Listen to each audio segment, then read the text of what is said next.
we are on live now. Great. Thank you so much, sir.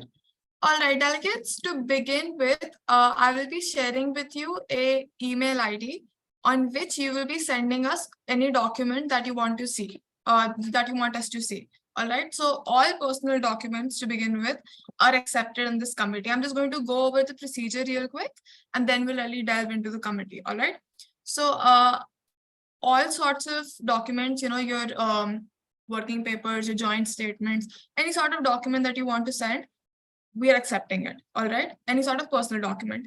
When it comes to your draft resolution, we'll discuss that as need be. So on the third day is when we'll start discussing that. All right, I will be sending you that email in just a second. Also, I would request for everybody to send me their position papers on that email again. All right, because I was facing some technical issues, so I haven't been able to receive everybody's position paper.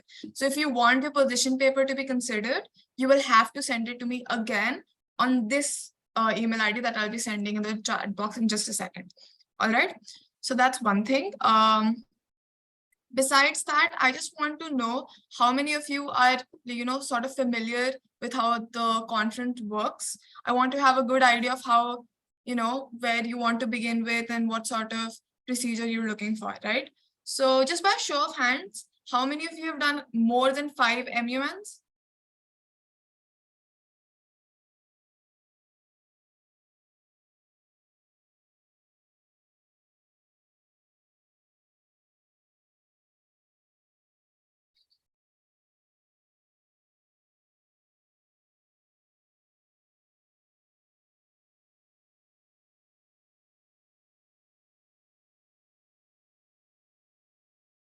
Right.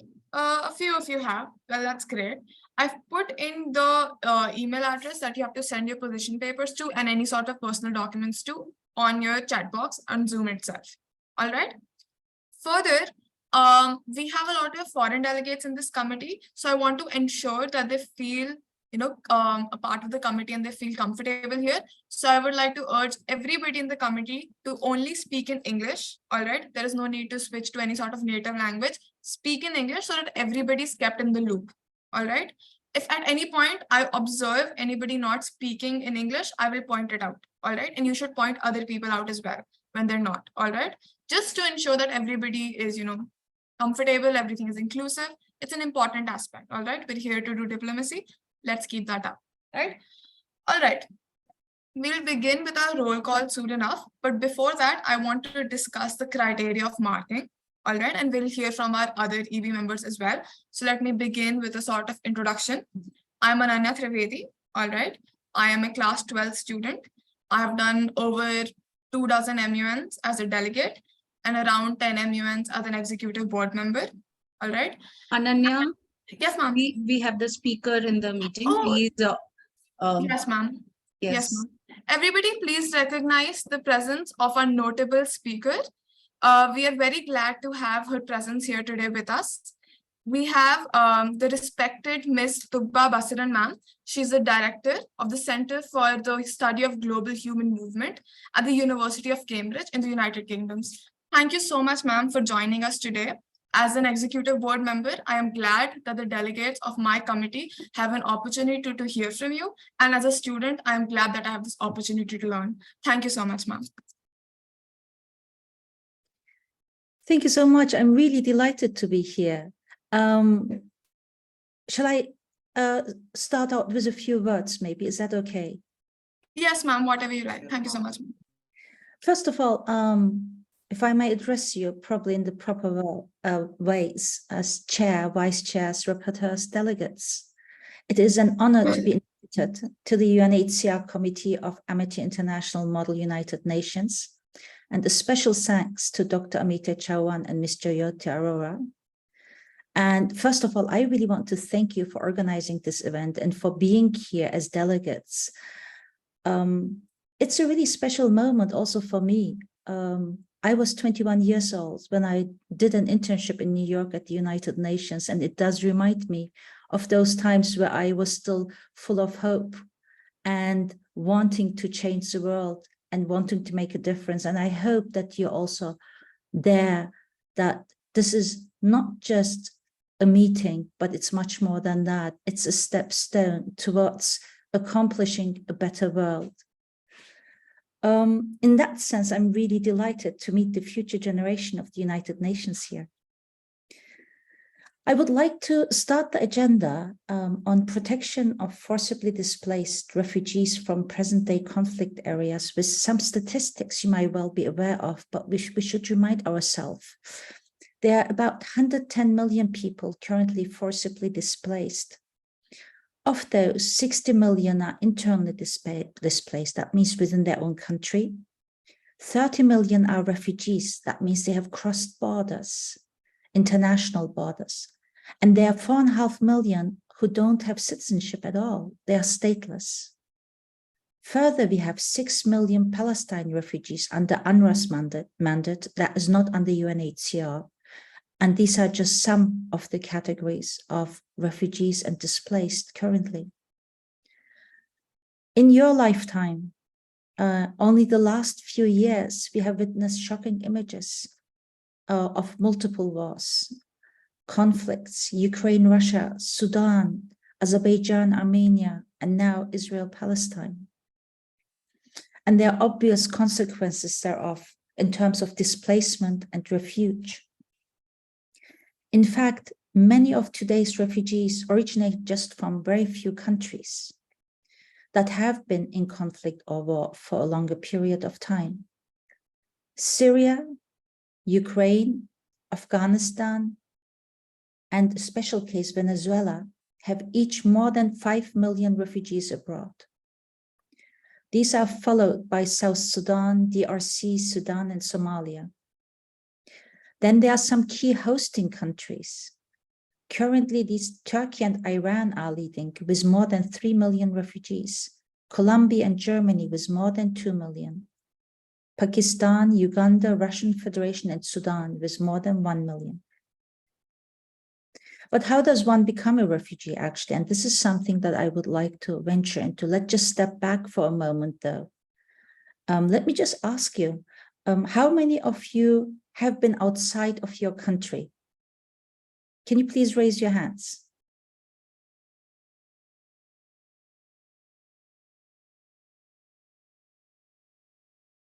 I would think a lot of you, right? And why not? Exactly. We want to explore the world.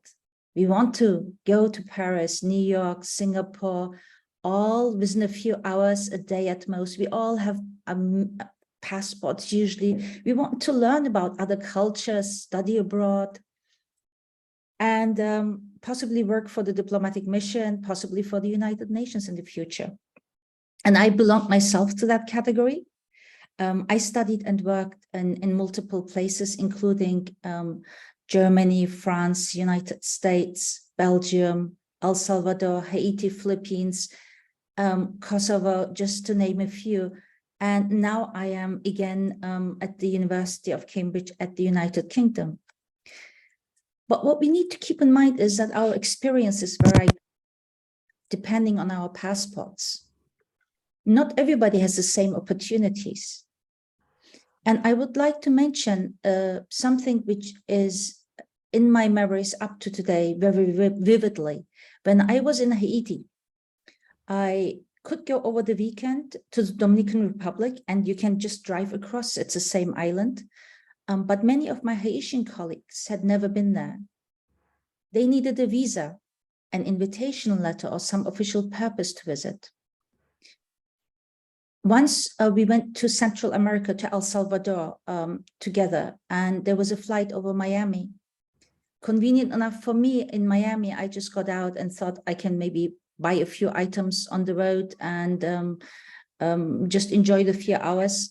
Not so for my colleagues from Haiti with Haitian nationality.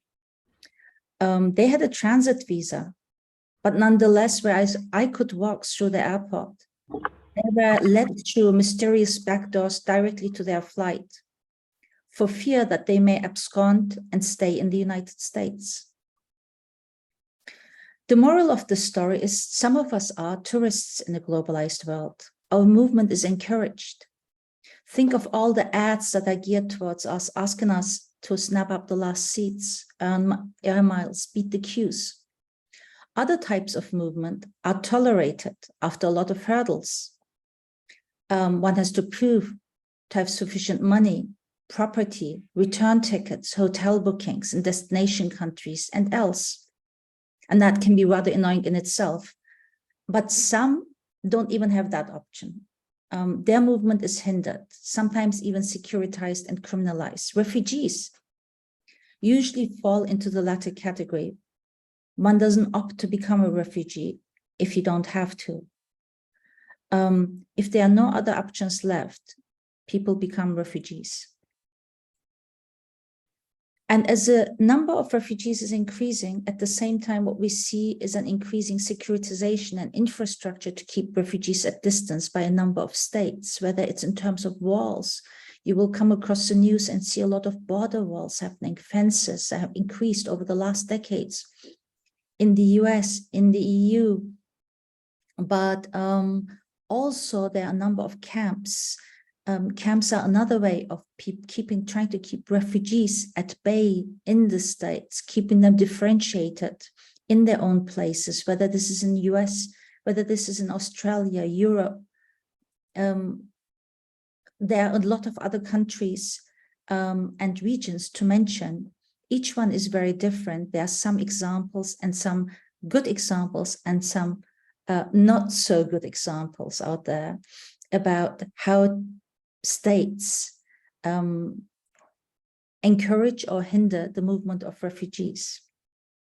But what we can see is that we live in a global world for some and a world of borders for many.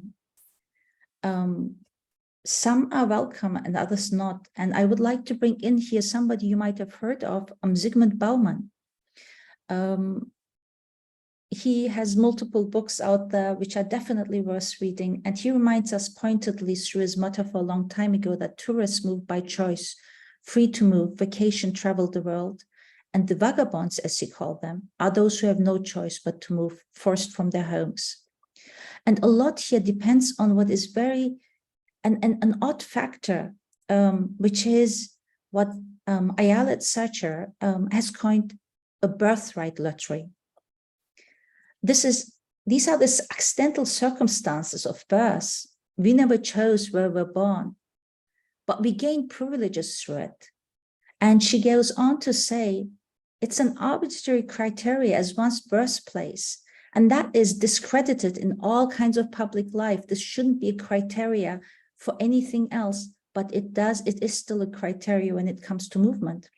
And it still dominates our laws when it comes to allotting membership in a state. As so often, it is all not that arbitrary, however. There is a story to be told about who gets which privileges and why. There are historical precedents here about metropolitan states, about settler colonies facilitating certain types of movement. There is a story to be told about colonial times and how it has always been easier to move from metropolitan to metropolitan states. Possibly between colonies, but less common and often preserved for elites has been the move towards metropoles. So we also need to still bring alight historical context within which our current contemporary movement regime still dominates. Still the way we circulate, how that is shaped by history. Let us just focus a little bit on the movement of those who are the most unwelcome. There are refugees and some migrants for whom the walls and fences are built, where billions of euros, dollars, and sterling are spent to enforce security. What is actually the problem of refugee travels? So the refugee status determination requires physical presence on state territory. You may already know this, so I'm repeating maybe certain things you know, but I'm not quite sure, so I'll just go through them. This is the 1951 Convention and its 1967 Protocol, which has extended it beyond its initial regional specification to Europe. So The refugee status determination, I will repeat again, it is really important, it requires physical presence on state territory. And actually, we could also even say legal presence, but I will not go into that category right now. So refugees cannot generally arrive in the same way that tourists do. For example, for the European Union, more than 80% of global non-EU population needs visas to enter. Now imagine you're a Syrian national at the height of the conflict war in Syria, and that was not that long ago. What were the options? First option seems to be to get a flight with a visa or without a visa. But if you look at the top of the rankings for visa-free travels, you will find that the countries which have access to visa-free travel, generally in an extended way, are the ones which would usually expect: Japan, Singapore, South Korea, Germany, Spain, Finland, Italy, United Kingdom. They have visa-free travel or visa on arrival in more than 187 countries. So it's an easy way to move for them. If you have the nationality, you will not necessarily think too often about visas. And you can guess which countries do not receive as easily visas. Who's on the bottom of the list? Is there anybody who wants to make a wild guess? Who's on the bottom of the list?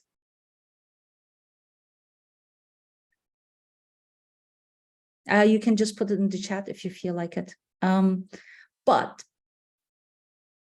yes, please. Yes. Malaysia has raised their hand. Malaysia, please go ahead. Thank you. Countries which are, war-torn, such as Syria, Iran, Iraq, which do not, get their people from these countries do not get their visas very easily.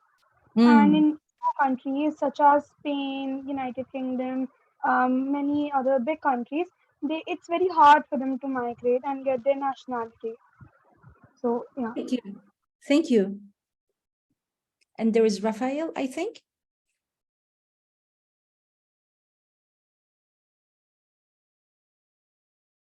Delegate of Saudi Arabia, please go ahead. Well, in that case, I'll just continue. This is very oh, there's. Yes, Peru, go ahead. Yeah, okay. So countries like Afghanistan, due to the Taliban conflict going in these Middle Eastern countries and Muslim countries, that's why they all not granted access to so many international countries due to the fear of terrorism. Thank you so much. And yes, the bottom one is currently Afghanistan, and visa-free travel for them is possible to about 30 plus countries. But now let me just tell you which countries these are. So these include Dominica, Haiti, Micronesia, Angola, Bangladesh, Bolivia, Burundi.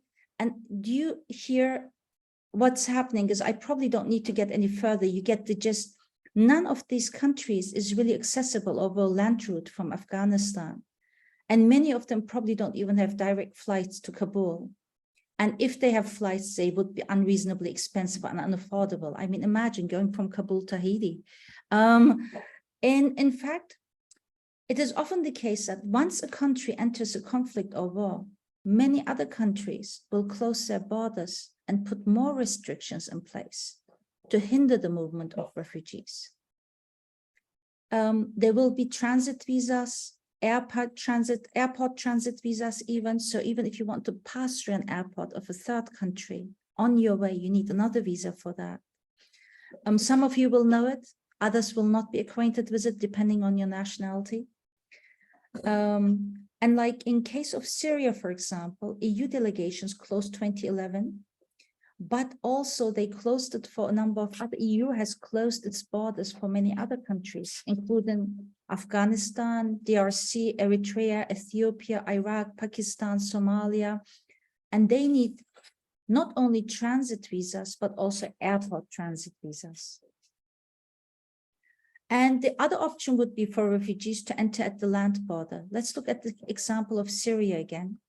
So what happened is land borders got closed one after the other too. So we have European Union, obviously, that was not the direct land border though, but we have Jordan closing in September 2014, then Lebanon requiring visas, Egypt requiring visas, Turkey suddenly starting to also require visas towards 2016 and March 2016. So there is a lack of legal routes to enter. Now imagine you're a Syrian national who wants to go out. What are your options?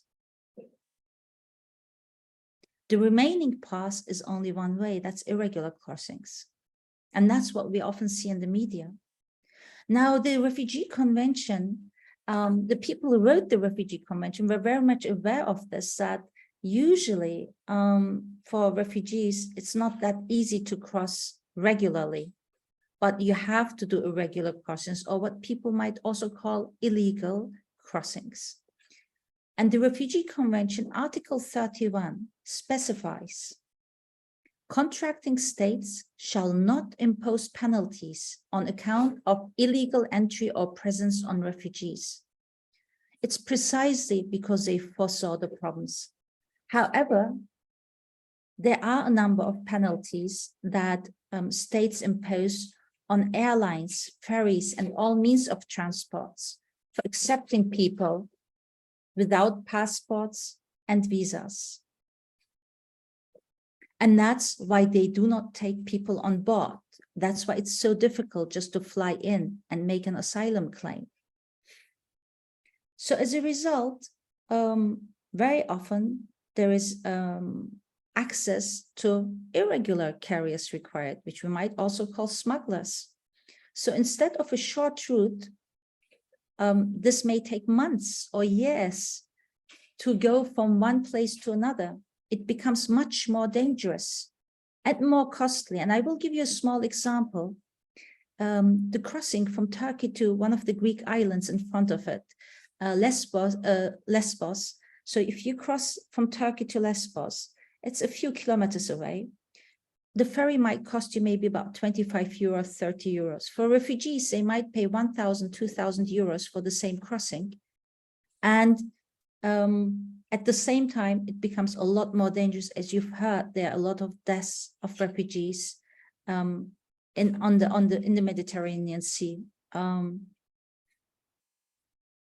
So the consequence of these policies is that instead of refugees arriving in a safe and organized manner on ferries or flights to ports or airports where there are immigration officials available and infrastructure such as trains and buses, they arrive unexpectedly on strange islands with little or no infrastructure to assist them. Quote my colleague Elspeth Giltier. Interestingly, we see here an important difference to the Ukrainian refugee situation, for Europe at least, a welcome initiative opening borders rather than closing them.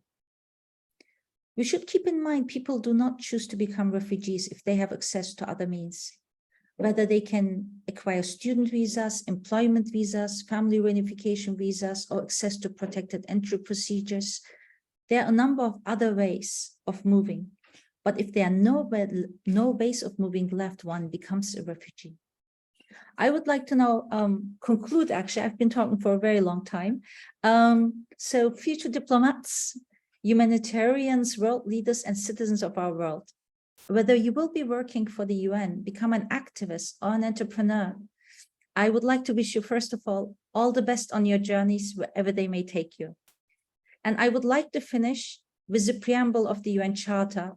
We, the people of the United Nations, that is you, me, all of us. I would like to remind you not to forget our privileges and obligations to others on our journeys. We are participants in this world. We are witnesses, and we are accountable and responsible. As Karl Jaspers said, reflecting on the Second World War and genocide, there exists a solidarity among man as humans that makes each co-responsible for every wrong and every injustice in the world, especially for crimes committed in the presence or with his knowledge. If I fail whatever I can do to prevent them, I too am guilty. We owe responsibility to others, to the pure fact of being alive. Thank you. Thank you so much, ma'am. This was beyond informative. And delegates, you should feel very honored to have had such a experienced and learned person talking to you today. I know I'm very glad to have heard you, ma'am. Ma'am, I was wondering, would you be open to taking questions? Absolutely. Yes, so delegates, please raise your hands if you have any questions. I would actually like to begin with a question for you, ma'am. Ma'am, I was researching about you and I was, first of all, ma'am, such a lovely sort of biography you have. It's very impressive. I'm truly honored to be in your presence. Ma'am, I read that you had written the book Security, Law and Borders at the Limit of Liberties. Ma'am, I feel like this is a very relevant topic in the committee today, especially at the UNHCR committee. So ma'am, I was wondering if you could expand on that a little bit and, give a few pieces of advice to the delegates here as to what their main focus should be. Ma'am, I know you've talked about this a lot, focusing on the disadvantaged and everything.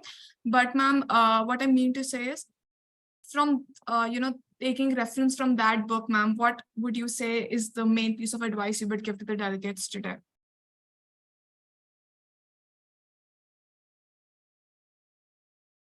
Thank you so much. It's a very important question and very difficult one to answer, having written a whole book on it, trying to summarize it in one little bit. But what I look at is legal borders. So as I said, the 1951 Refugee Convention requires entry, presence on territory.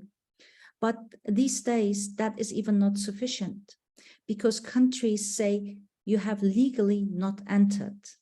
Yes. So, for example, when you're looking at Australia, they had excised certain islands and said that refugees who arrive on those islands have not entered Australian territory. That means they don't have access to any of the rights.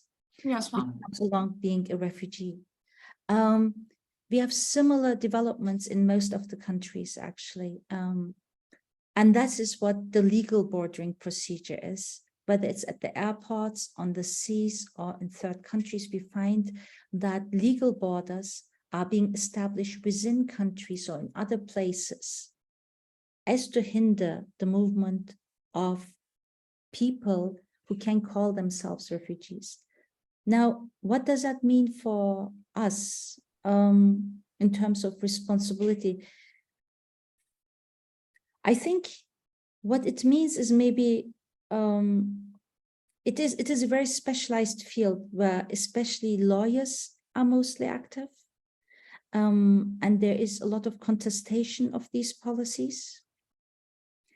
I think it means nonetheless that they need to be also public support. So in that sense, public support for the cause of refugees is something that everybody can do, and that's really important. But a lot of the issues that we need to address on a state level are very difficult. It's very difficult to change the minds of people about who belongs and who does not belong. And I think maybe this is where we can all make a difference in making clear how none of us is actually just from that country. Even if we say we are from one place, very often if we look into it, into our family histories, we will find a lot of people who've been moving from one place to another. The food that we eat is never from one country only. Our spices might become from certain countries. Our education might be coming from other countries. The culture, which we think is our own, is actually much more complex than that. I think understanding these complexities and making people aware of that maybe will also change our attitudes towards and our responsibility towards others. Yes, ma'am. Thank you so much, ma'am. Ma'am, I see that Radhika wants to ask you a question. She's a rapporteur here. So, ma'am, please take her question, and also other delegates as well. Please, delegates, feel free to ask ma'am questions. You have this valuable resource with you right now. It would be a shame if you are not able to exploit it properly. Radhika? Am I audible, Ananya? Yes, you are. Okay, great. Hello, everyone. Hello, ma'am. It's a great honor to be a part of this committee and to hear you actually speak about regarding the refugees, regarding the rights. So, ma'am, it is more of a personal question on your side. Right now, you talked about the mindset of the people, right? Food or the mindset of the people, where we can make the difference about. So, ma'am, I just wanted to ask that what was that one particular incident in your life that diverted your attention towards this global concern, to this humanitarian cause? Uh, Ma'am, Thank you so yes, much. Yes, thank you so much. I think the starting point for me was always that I come in many ways from very privileged background.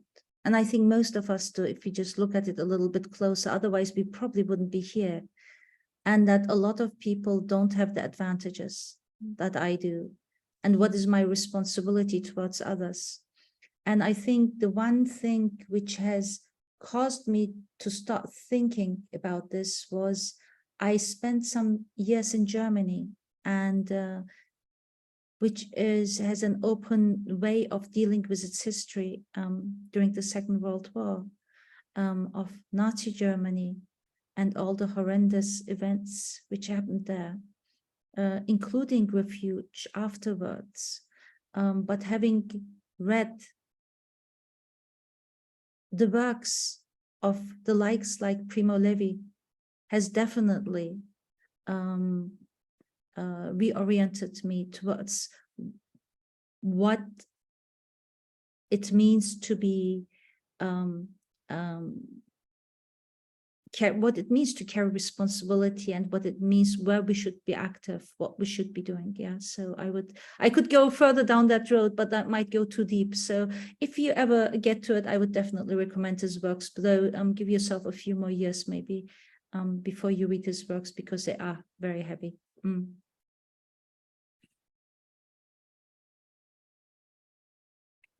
The delegate of Australia would also like to ask you a question, ma'am.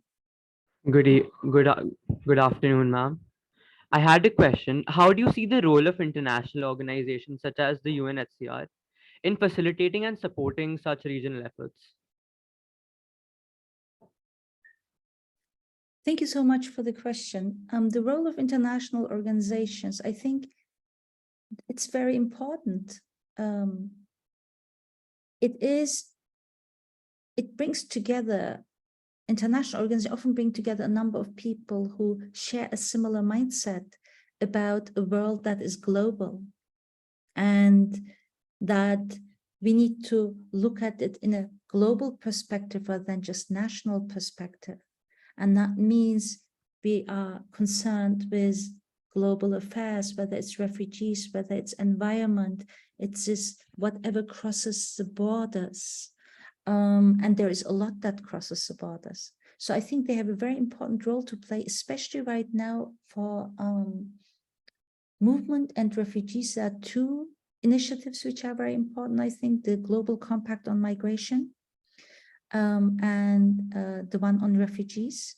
So especially the Global Compact on Migration, it shows, however, also that sometimes certain states still push their interests, but it's very interesting in bringing so many other stakeholders on board these days, rather than just states. So we have also academics, NGOs, etc., trying to build broader coalitions. I think international organizations are really crucial in building coalitions.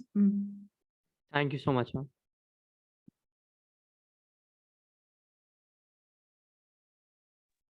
Delegate of Ecuador, you can ask a question. Thank you. Good afternoon, ma'am. Ma'am, I would like to ask, ma'am, could you elaborate between the difference between refugees and asylum seekers?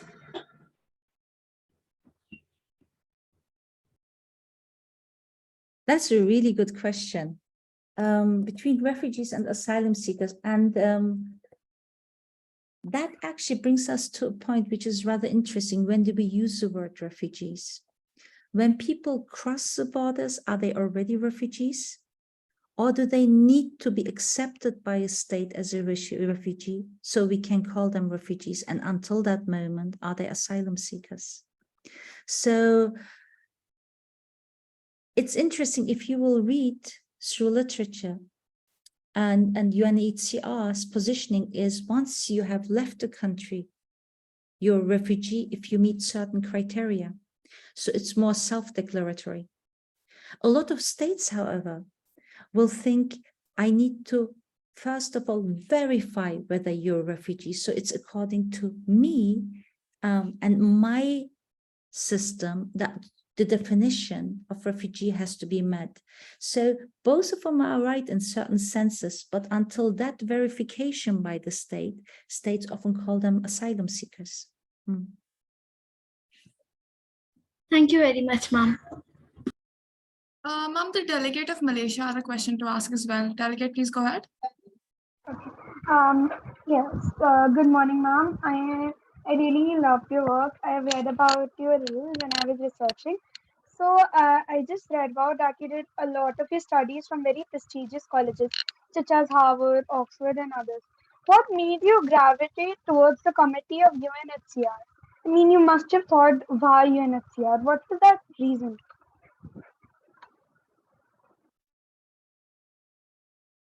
Thank you. So if I understood correctly, why I came to this committee of UNHCR. Right.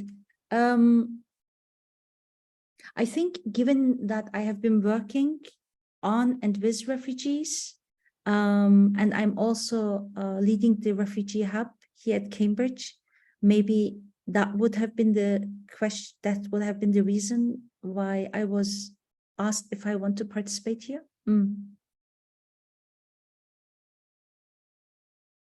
Thank you, ma'am. Ma'am, we have time for one last question. Uganda, please go ahead. Right. Firstly, good afternoon, ma'am. It's an honor talking to you. So I wanted to ask that how can school-going children, we as school-going children, can help refugees? Thank you so much for that question.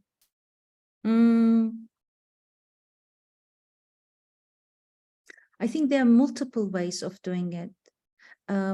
One is more personal if there are refugees in your area, whether it's at your school or whether they're in your community, just to directly relate is one way, and making them feel welcome because they have just come over, maybe might not know the language, culture, to accept people amongst your friends groups. That will make a very big difference for anybody who travels. And I've traveled a lot in my life, so not just as refugees, but for anybody who travels, it makes a big difference. The other one is, of course, much more to be active on a public level, whether it's to do something for the Refugee Day, which is the 20th of June every year. That would be a wonderful way of bringing a whole community together. And whether it's having certain talks, learning about the countries and the sufferings that people go through will often help people to understand why we need to be hosting refugees better than we have done so far in the world, I think. Thank you. Ma'am, if you don't mind, there's another delegate. Ma'am, it's a delegate of Gabon. Ma'am, would you be willing to take a question from him? Absolutely, I'm happy to take it. Please go ahead. Thank you very much, ma'am. I would like to ask you, do you know why is there so many violence against refugees? Thank you. Yes, that's thank you so much for the question. It's a very difficult one. Why is there violence against refugees? I believe that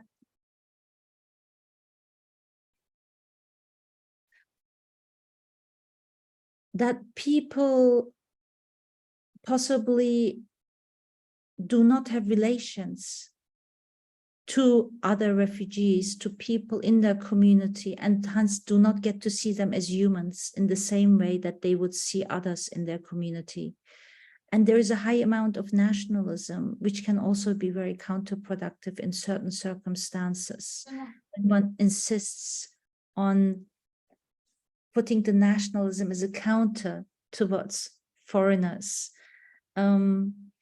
But why it's there? I mean, there's so many different reasons. It's a very sad situation that there is violence, but it is also, I think, almost in certain cases a little bit of a state condoned violence, which does worry me a lot.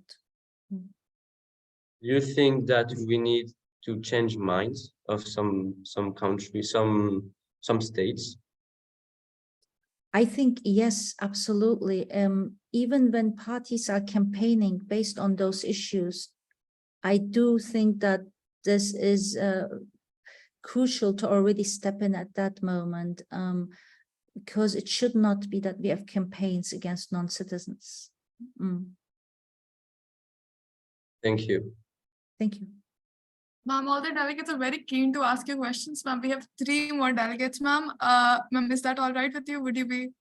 Absolutely, I'm very happy to answer any questions. All right, ma'am. So next up, we have the delegate of Saudi Arabia. And ma'am, I'll be right back. I need to use the washroom. So Tej, please take over for a second.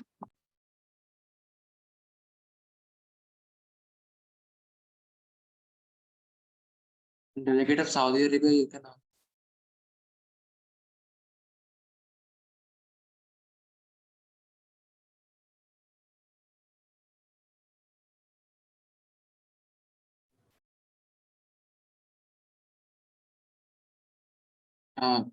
You're on mute.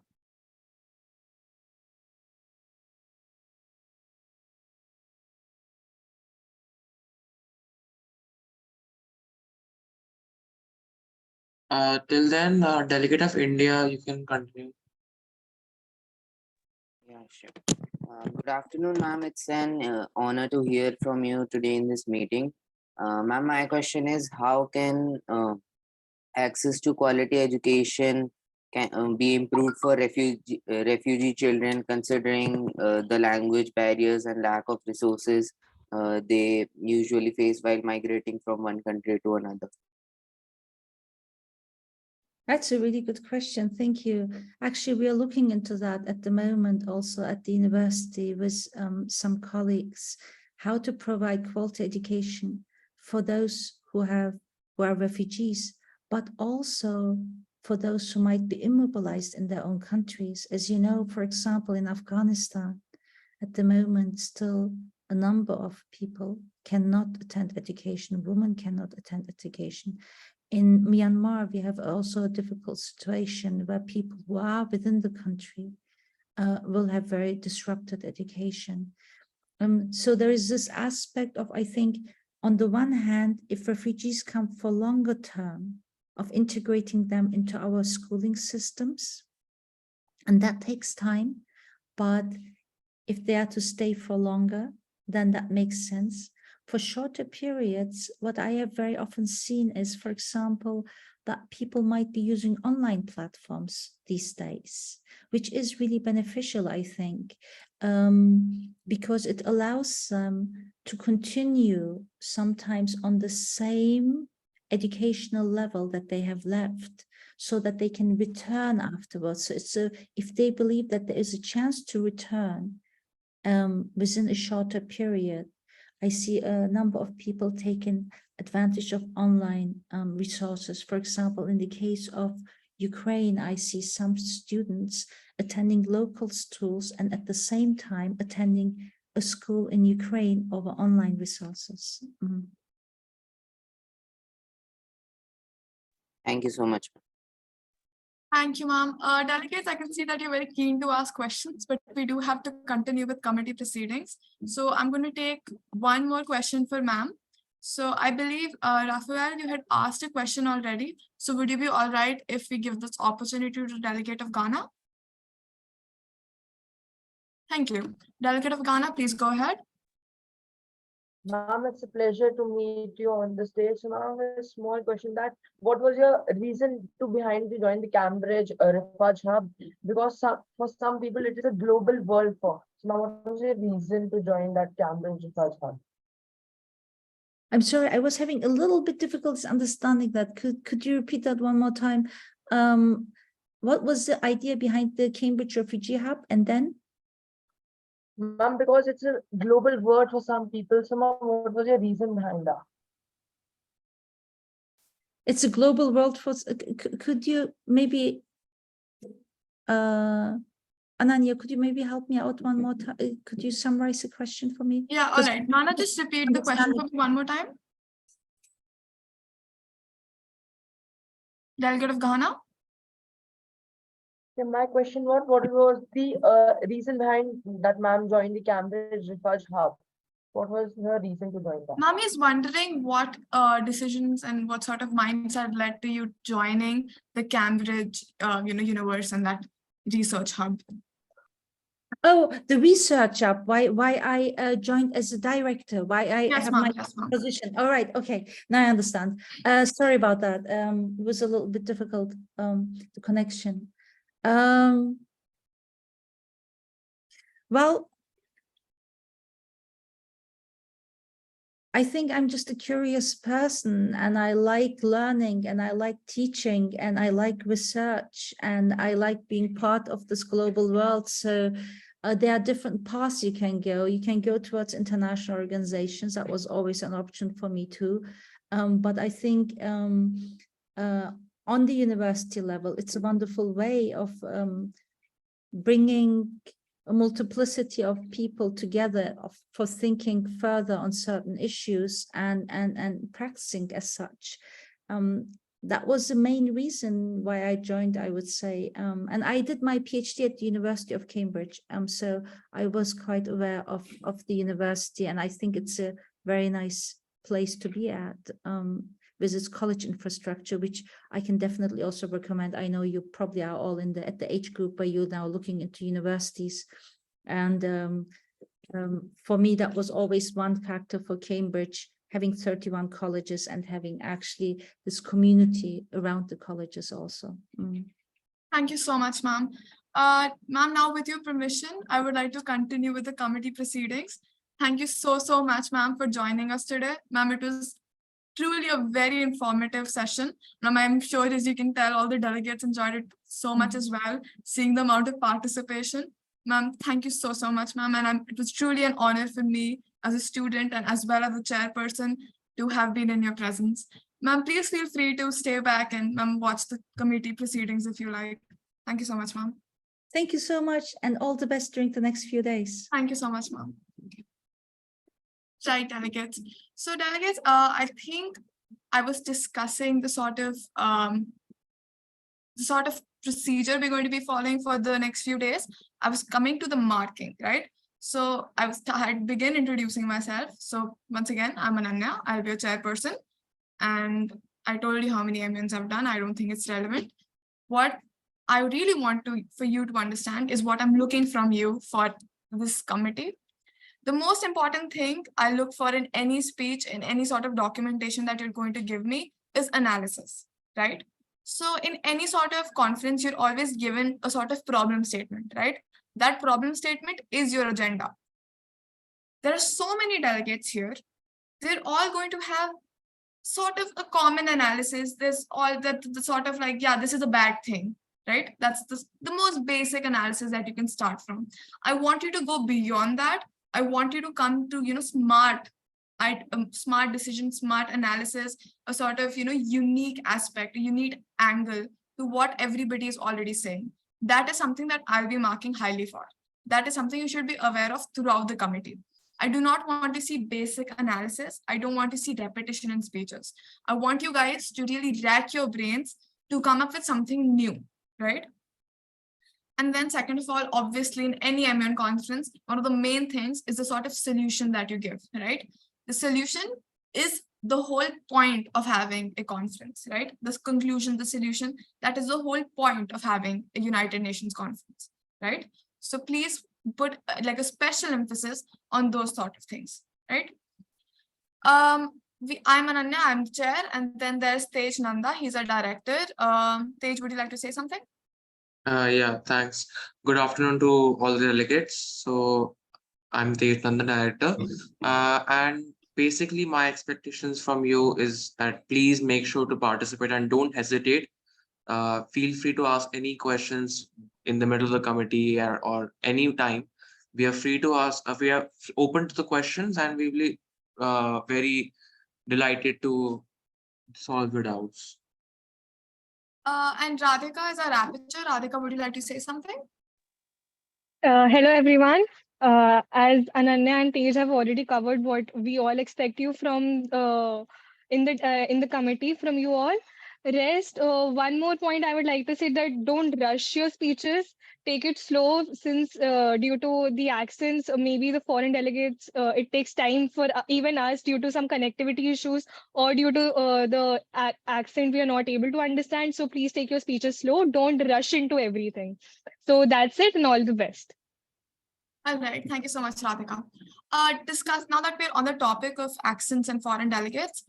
This is a humble request to all foreign delegates. If at any point you face any sort of inconvenience, you can text any of the executive board members or even just simply raise your hand and raise your concerns. We're all here for you. We're all going to listen to any sort of concern you have, and this applies to all delegates. If at any point you have any sort of inconvenience, any sort of issue, any sort of discomfort, that is what we're here for. All right. Besides just judging you, we're here to make this a more enjoyable process for you, a more convenient, comfortable process for you. The last thing I would like to say is that when you do MUNs, it's usually very competitive, but you should really focus on the main aspect, which is learning, which is gaining knowledge, right? So ensure that not only you're here to win, you're also here to make this, an informative process for yourself. With that, I would like for you to recognize the presence of our Secretary General, Arman Kumar. Please recognize his presence, delegates. Arman, would you like to say something? Right. Thank you so much. Great introduction to EV members. I hope that all the delegates have a great experience. Also, I saw that there are two delegates of India in the committee right now. Yes, that was brought up as well. All right. So what you can do, Ananya, is that make one of them India 1 and the other India 2. Yeah, all right. And you can follow it that way. All right. Then all right. Okay. Great, delegates. So could the delegates of India please raise their hands? I'll be making India 1 and 2 in alphabetical order, right? So whoever's name has, okay, so we have delegate of India. Could you say your name?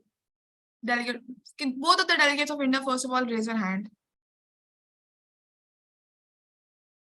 Great. So we have Tanmay and then one other person is named just delegate of India. Delegate of India, what's your name? Hello, my name is Adeeb. All right. So in alphabetical order, Adeeb will be delegate of India 1 and Tanmay will be delegate of India 2. On that note, everybody is to rename themselves as their countries. You can remove your names. Just keep the delegate off or just the country name. All right. That's going to make it far more convenient for delegates to communicate with you and also for us to recognize you. Right? Before we get into the attendance and establishing the agenda and everything, I want to ask you if you have any sort of things that you want to discuss before the committee begins, anything that you want to discuss right now, any questions you have, anything that you're looking for in the committee that you would want for me to satisfy. Right, so we have United States, followed by India, followed by Peru. Go ahead, US. Yeah, thank you so much for the recognition. I just had one question, that what would be the chit system like, and would you be entertaining substantive chits or POIs via chits? Right, thank you so much for bringing this up. It just slipped my mind. We will be not entertaining any sorts of chits in this committee. There will be no chits, zero chits. If you send me a chit, it will not be marked. All right, I'll take it, I'll read it, I'll see what's happening, but it will not be marked. You will be marked on your verbatim. So your speeches in your ModCoc, your GSL, if you have a PSL, a roundtable, after DR, whatever, any sort of verbatim that you have in a committee, that is all that you'll be marked for, along with your documentation and lobbying and everything. There will be no checks. All right, delegates. And once again, I am accepting all forms of personal documents. And the email is in the chat box, wherein you also need to send your position papers again by the end of today's committee, which is 6:30 p.m. All right, if you want your position papers to be considered, you have to send them again on the e-AIMUN UNHCR Gmail that is in the chat box by 6:30 p.m. Tej, could you put that up in the chat box as well? This sort of deadline. All right, delegate of Peru, go ahead. Yeah, I just wanted to thank you for the recognition, and I wanted to ask that when do we have to send in our working papers? Delegate, you can send in your working paper right after the GSL begins, not yet. So once the GSL begins, you can start sending. Thank you. sending your working papers and everything. And do not send documents during the break, right? Send documents either before or after break. Delegate of Cameroon, go ahead. Thank you for the delegation. I want to just ask that, is there any particular format for personal like documentation, or we can just send it? All right, so there is, a standard sort of format for most personal documents. When you're talking about the working paper, what I'm looking for is working paper at the top, your agenda, then the topic that you've written the working paper on, and then by. So if you're writing the working paper Cameroon, and if you've taken the assistance of other delegates, or if other delegates are agreeing with you, that thing as well, right? Also, now that we're talking about this, when we get to the draft resolution, I'll discuss this more thoroughly, but we'll be following a sort of special majority in this committee. That means 3/4 of the committee is required for the draft resolution to pass. All right. Delegate of Saudi Arabia, please go ahead. Hello, can you hear me? Yeah, I can hear you. Go ahead. Okay. It's just a question, but I don't use this regularly. If I ping someone on my screen, do you see it? I'm sorry, could you say that again? If I ping someone on my screen to concentrate on the person, do you see that? No, I don't find out if you've pinged somebody. Okay, thanks. No worries. Thank you. Right. Delegates, so I think we can begin now. So we'll be taking the roll call now. Great. So we're starting with Ananya, just a second. Can I just interrupt you once? No worries. Yeah, there are, see, my camera will be operative in another 10-20 minutes. It seems that the battery has gone down, but I can see many of the cameras are off. So they will not be considered. Then their speeches will, they have to switch it on. It is the, something which is mandatory. Yes, mic should be off, but camera should be on. They should have a background as discussed, and it is clearly mentioned in the guide which is provided to all. Yes, so please maintain this discipline. Thank you so much. No worries, ma'am. It's also sort of diplomacy that you have to have, the sort of respect for, everybody in the committee and everybody with you, your chairs, the teachers present. If they've asked you to do something, you should. You have two alternatives. You can either have the flags up, I'm all right with that, or you can have this sort of background, the one that I have and the other executive board members have as well, right? So there are two options. You have around 5 to 10 minutes to arrange that, right? And then I'll check if everybody has done it, right? And you will, in its own way, there are marks for diplomacy and foreign policy and, decorum. Decorum is a key word here. And we can mark you negatively for not listening to us, for not listening to the rules, to listening to the teachers. So keep that up, listen to us. We're saying things for the reason, right? Anyways, as we were saying, camera on hai aur tab bhi wo dikh nahi raha, kya karna? Yes, ma'am. Right. So we can begin with our roll call, right? Radhika, are you ready? Yeah. Cool. So I'll start calling out the names. You just have to mark. All right. Delegate of Afghanistan. Delegates. Okay. Before we start the roll call, I'm just going to go over the procedure just in case anybody is not aware of how it is. You're supposed to unmute when I call out your name, and you have two sorts of votes that you can go for. You can go for present, and you can go for present and voting. Now, this vote is in direct relation to the voting of your draft resolution. So if you choose present here, then you can abstain from the final vote of the draft resolution, right? But if you choose present and voting, you are no longer at the liberty to abstain from voting in your documents voting. This abstention does not apply to all sorts of procedural votes. You're required to vote on everything besides your draft resolution, wherein you have your sort of choice to not vote, right? Delegate of United Kingdoms, what point? Point of parliamentary inquiry. Thank you for the recognition. I heard the point that chits will not be marked, but I just had a follow-up. As the chat is disabled, is it still possible to send POIs via chat? And Right, I have to enable the chat, so I'm going to, there you go. It's enabled now. Check if it is for you. Yes, ma'am, it is. Thank you so much. Great. So you guys can talk to each other, right? On personal Zoom chat. And there's also a WhatsApp group, I believe, so you can speak there as well. But once again, we as the executive board are not recognizing chats. We are not going to be marking you for it. We want to see you speak. And this is a long enough committee for you to be given ample opportunities to speak, right?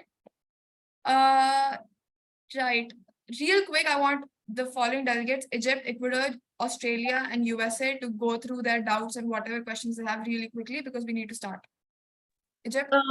Okay, so basically, like whenever I'm trying to put the backdrop, so like it just merges with my face and it's like my face is not visible. So is it okay if I just like turn on my camera? Sure. Like I've been Sorry, trying. Okay, Ecuador? thank you. No worries. Point of parliamentary inquiry. Thank you, Honorable Chair. This delegate would like to know whether the House is open to moderated caucus. Not yet, delegate. We haven't even started the general speakers list. Later on. This is a delegate. This is for the delegate of Bosnia. It's all right, delegate. If you're not able to turn on your camera, it's all right. Australia, go ahead. I'm not able to input a virtual background. Is that okay? That's all right. USA? Could you open up the WhatsApp group for communication after the meetings are over? I'm sorry, go say that again. Could you open up the WhatsApp group for communication because it's just like a one-way group right now? Really? Yeah. I don't know what's happening there. I'll look into that.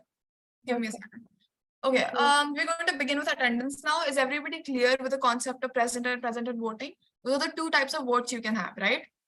Once again, present if you want the opportunity to abstain from your final vote in your draft resolution, and present in voting if you're sure you're going to vote on your draft resolution as for or against, right? If this has no marks, you can go for present or voting. It's just that you need to keep that in mind for when you're actually voting on your TR, right? So we're going to begin now. I'm going to call out your name twice. If you do not respond or put your vote in the chat box, if you're not able to unmute, we will be marking you as absent, all right? I'll only be repeating your name twice. Okay, delegate of Afghanistan. Delegate of Afghanistan. Delegate of Albania. Present. Delegate of Albania. Present and voting. Sorry, delegate present and voting. Yes, present and voting. All right, Algeria. Delegate of Algeria. Argentina. Delegate of Argentina. Present and voting. Great, okay, thank you. Delegate of ADB, Asian Development Bank.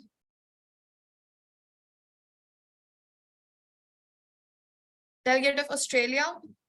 Present and voting. Delegate of Austria.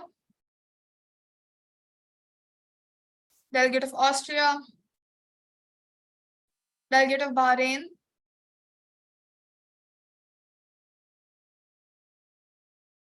Delegate of Bangladesh. Delegate of Bangladesh. Delegate of Belarus. Delegate of Belarus. Belgium. Present and voting. Brazil. Present and voting. Bosnia. Present. Cameroon. Present and voting. Right. Give me a second. Cameroon is present in voting. Canada. Delegate of Canada. Delegate of Cambodia. Present voting. Delegate of Chad. Delegate of Chad. Delegate of Chile. Present and voting.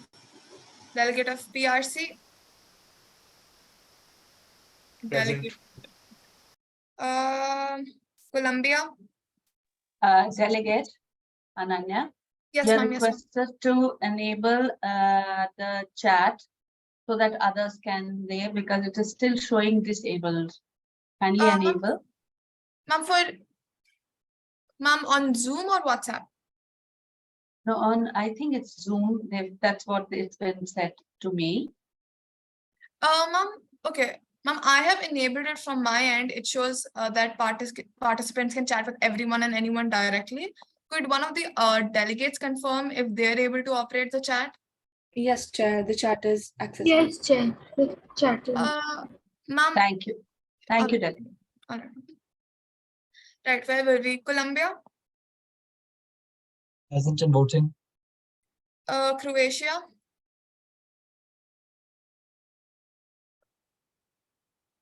Croatia?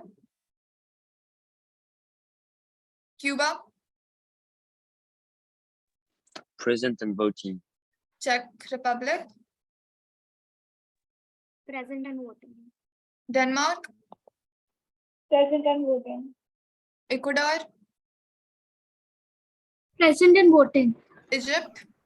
Present. Ethiopia? Ethiopia? Present and voting. Okay. Ethiopia is present and voting. European Union? European Union? Finland? Present. France? France? Right. Gabon? Present and voting. Okay. Germany? Delegate of Germany? Delegate of Ghana? Present and voting. Delegate of Greece? Delegate of Greece?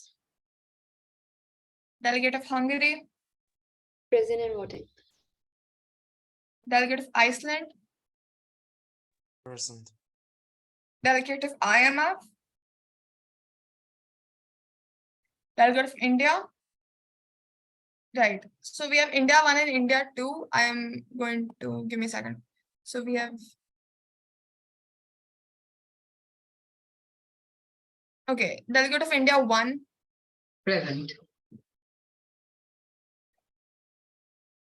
Give me a second, delegates. Okay.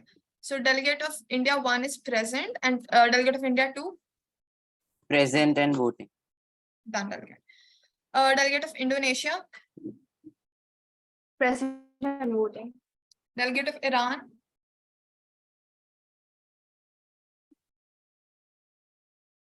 Delegate of Iran? Present and voting. Delegate of Ireland?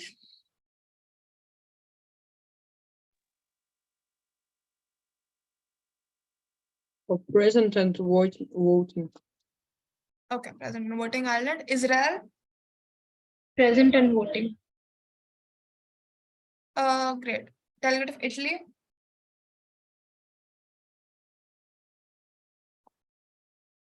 Delegate of Italy? Delegate of Japan? Present and voting. Delegate of Jordan?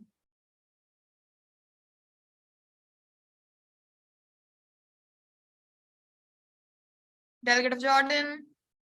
Delegate of Kenya?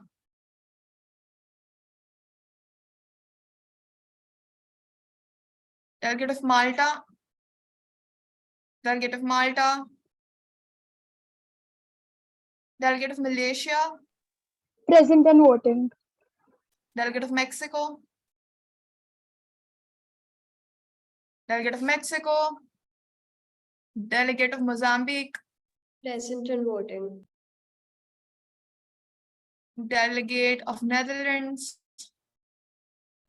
Netherlands? New Zealand?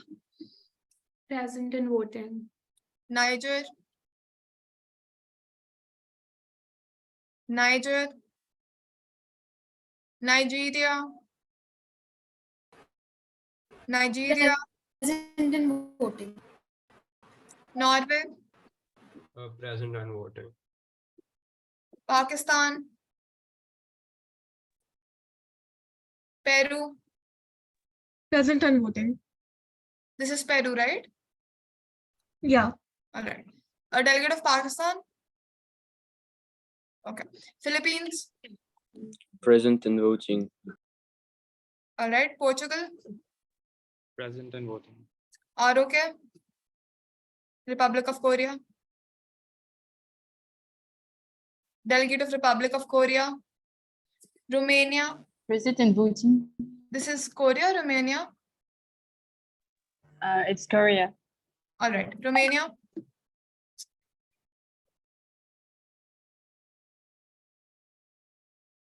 Romania. Russia. Present. Saudi.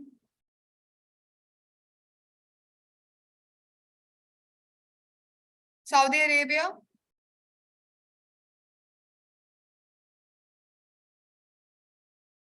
Delegate to Saudi Arabia.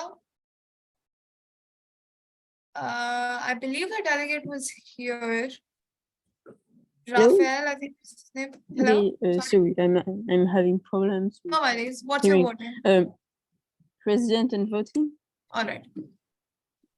Serbia. Excuse me, this was for Saudi Arabia, right? Yeah, Saudi Arabia is present and voting. And could you please repeat for Indonesia as well? Acha, excellent. Indonesia. Delegate of Indonesia.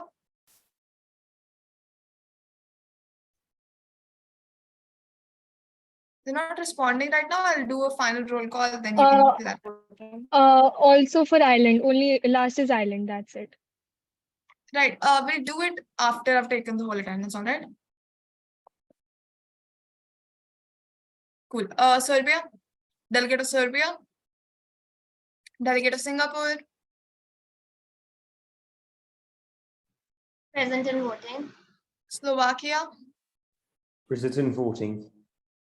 South Africa. Delegate of South Africa. Delegate of Spain. Present. Delegate of Sweden. Present and voting. Delegate of Switzerland.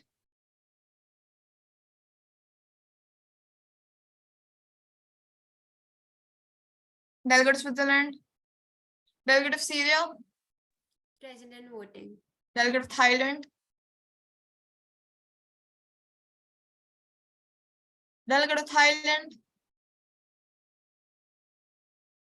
Delegate of Turkey.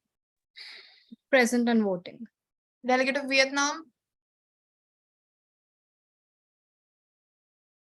Delegate of Vietnam. Delegate of Uganda. Present and voting. Great. Delegate of Ukraine. Present and voting. Delegate of UAE, United Arab Emirates. Present.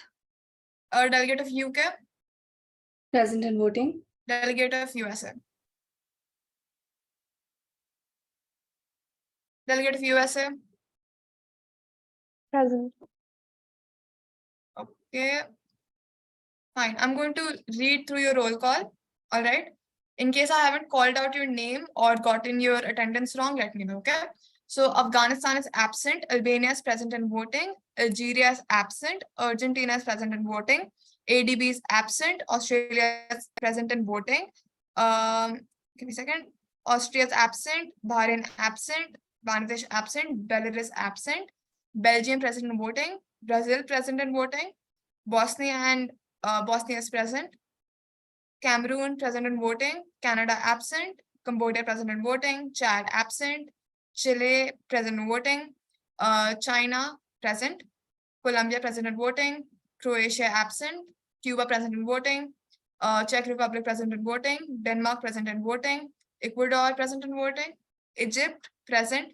Ethiopia present and voting. European Union absent. Finland present. France absent. Gabon present and voting. Germany absent. Ghana present and voting. Greece absent. Hungary present voting, Iceland present, IMF absent, India 1 present, India 2 present voting, Indonesia present in voting, Iran present voting, Ireland, what is your roll call? Delegate of Ireland?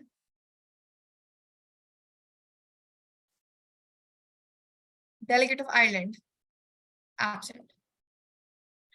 All right, Israel present in voting, Italy absent, Japan present in voting, Jordan absent, Kenya absent, Malta absent, Malaysia present in voting, Mexico absent, Mozambique present in voting, Netherlands absent, New Zealand present in voting, Niger absent, Nigeria present in voting, Norway present in voting, Pakistan absent, Peru present in voting, Philippines present in voting, Portugal present in voting, Republic of Korea present in voting, Romania absent, Russian Federation present, Saudi Arabia is present in voting. Serbia is present in voting, Singapore is present in voting, Slovakia is present in voting, Saudi Arabia absent, Spain present in voting, Sweden present in voting, Switzerland absent, Syria present in voting, Thailand absent, Turkey present in voting, Vietnam absent, Uganda present in voting, Ukraine present in voting, UAE present, UK present in voting, USA present. All right, with that, we've come to an end to the roll call. If I've missed your vote or if you, okay, Pakistan and Netherlands. go ahead. Netherlands, what is your Just present. present? Okay, and Pakistan? It was present in voting. And Indonesia? Present and voting. Great. Paige, ensure that gets administered in the thing, and let's move forward then. Paige and Radhika, I need to know the simple majority of the committee. Take 5 minutes and figure that out. It's going to be the number of delegates present here today divided by 2 plus 1. All right. So that's a simple majority delegates. For any motion, for anything to pass in the committee, we need to have the simple majority. It is half the committee plus 1. All right. All right. So, delegates, it is customary for us to have to establish the agenda, but you already know what the agenda is, right? So we will not be establishing the agenda. We'll be moving swiftly past that. And I'm looking for motions to establish a general speakers list. So are there any motions on the floor? I'll be taking 2 motions. Delegate of UK, followed by delegate of Spain. Thank you for the recognition, Chair. The delegate of the United Kingdom would like to raise a motion to establish the general speakers list. Okay, with per speaker's time being? Like per speaker time being 90 seconds, and it's inexhaustible, so no total speaker time. Your motion was not in order, but if somebody else does not have a better motion, then I'll vote on yours. Delegate of Spain? The delegate of Spain would like to establish the general speakers list for total time being 90 seconds with the first speaker. Delegate, your motion is not in order. You can't specify the per speaker's time for the first speaker.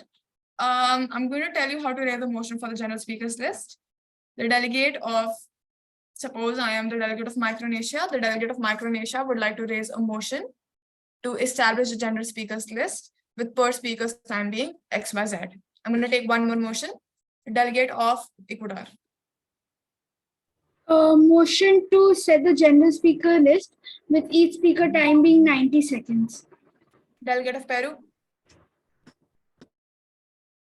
The delegate of Peru would like to raise a motion to assign into GSL with each time of being 90 seconds.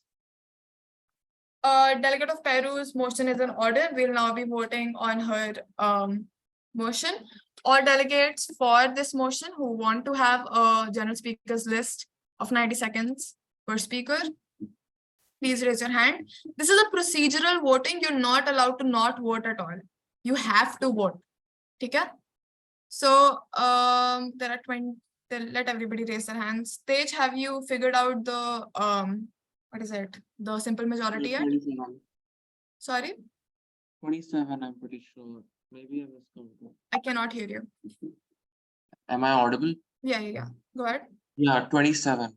27 is a simple majority. Yep, How many delegates are there in the committee? 52. All right. Delegates, 52.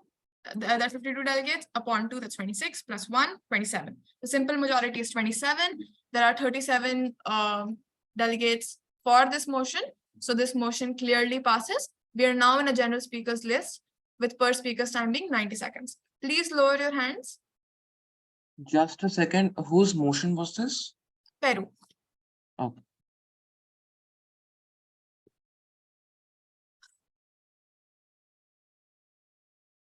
I'm going to give you guys a second to lower your hands. I want all hands to be lowered. Spain, Nigeria, Syria, delegate of Norway, everybody, lower your hands.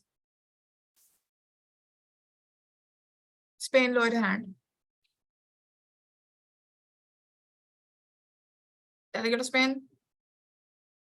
I'm not able to do that due to It's some all right. It's all right. technical No issues. worries. No worries. No worries. All right. Delegate of Peru, since you were the one who raised the motion, would you like to be the first speaker on the general speakers list? No, I would prefer to be the last. You do not have the facility to be the last speaker. Okay, then, yeah. Then would you like to be the first speaker? Yeah, sure. All right. So delegates, now I'll be recognizing names for the general speakers list, right? So Tej, please note them down and Tej will put it up on your chat. All right. So I'm going to go relatively slow. Give me a second.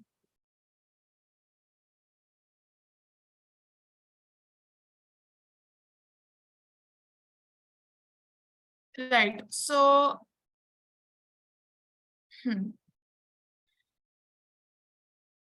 first up, we have Peru, followed by the delegate of USA. Delegates, as you get recognized, please lower your hands, or it's going to be really inconvenient. So USA, lower your hand. Okay. Australia. Australia, lower your hand. Okay. Brazil. Norway. India 1. Finland. Spain. UK. Egypt. Cambodia. Pakistan.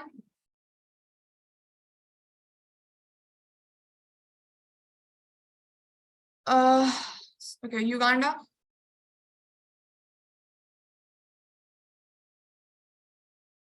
Cuba.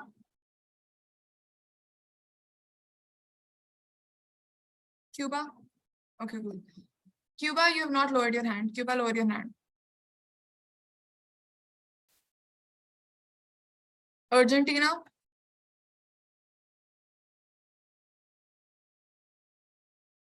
Okay, Portugal.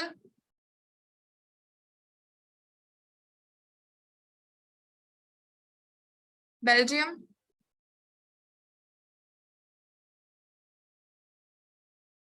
Denmark.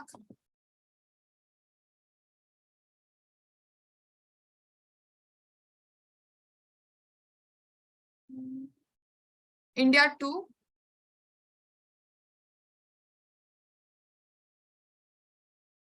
Tej, how many people have I recognized?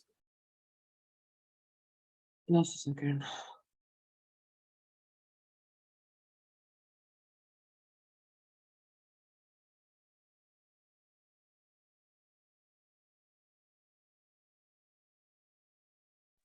Um, 19.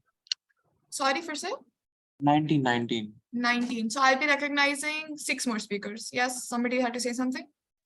Ananya Didi, I've also raised my hand. Is it visible? Yes. Okay, thank you. Right. Singapore. Malaysia. Saudi Arabia. Excuse me, Chair. Yes, go ahead. Sorry, but I think my hand is not visible. Delegate, your hand is visible. Iran. Ecuador. And then Ghana. That's all we'll be recognizing for now. Everybody, you can lower your hands. Stage, are there 25 people on the list right now? Just 1 second.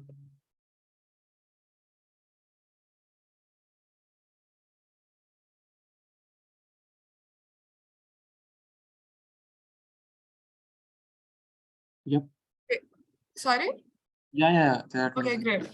Guys, we'll take more speakers. Okay, so the general speakers list is non-exhaustive in nature, meaning if the general speakers list ends, the committee also ends. So don't worry, you will have an opportunity to speak later. All right, we'll recognize more speakers. Your list is in front of you in your general chat. All right, so please go through it. We'll begin in just a second.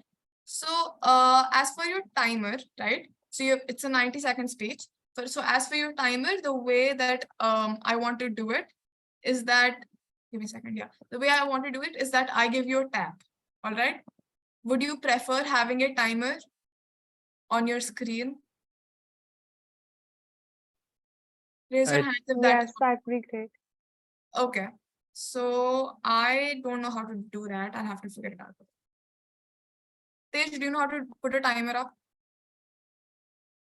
Give me a second, I'm just setting it up. All right, great. So Tej will be setting up your timer, all right? And I'll also be giving you a sort of tap, right? Can you tell me if you can hear this tap? Can you hear it? No? Okay. No. So what else? I can just tell you when it's 30 seconds. Would you like for me to intervene for just a moment and say 30 seconds have elapsed or you have 30 seconds left? Is that all right? Just give a tap. Yes. I don't think they can You hear can the tap. write in the Can chat. You could clap. Okay. Is that audible? You can write in the chat. Chair. Sorry? No, Chair. Maybe if you could just intervene in the last 5 seconds. Acha, okay. So there, I'm going to intervene and before the last 30 seconds of your speech, right? So when you have 30 seconds left, that is when I'm going to tell you that you have 30 seconds left. I'm not going to intervene 5 seconds before. All right.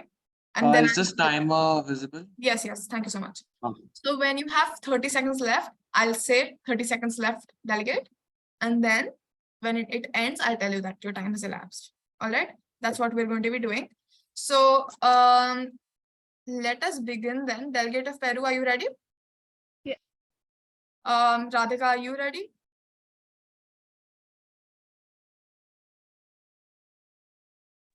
Yeah, I have. Okay, lovely. And Tej?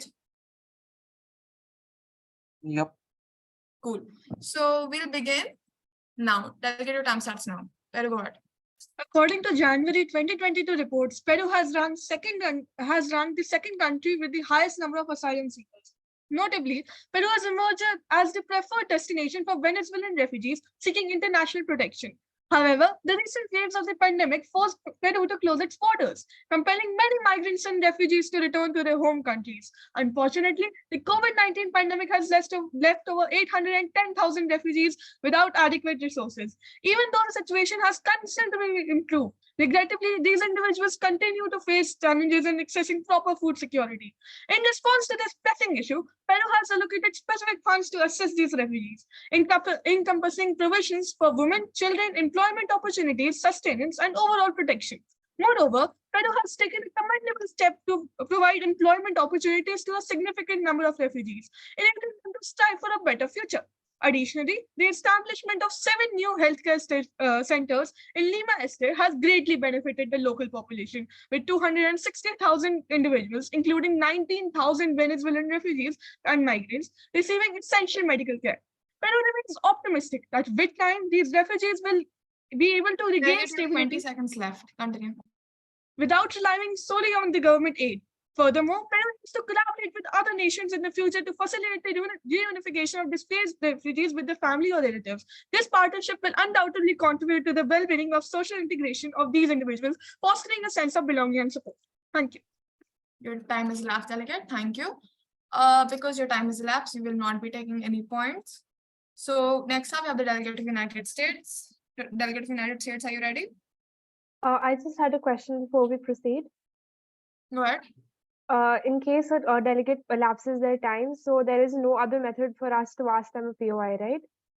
As of now, no. But if you guys want, what I could do is have, by the discretion of the executive board, give 2 POIs or 1 POI after every speech. Is that something you guys Yeah, would that be would be willing to great. do? Yes, that would be great. All Chair. right, great. I'm going to take an informal vote on this, right? So USA will have your speech in just a second.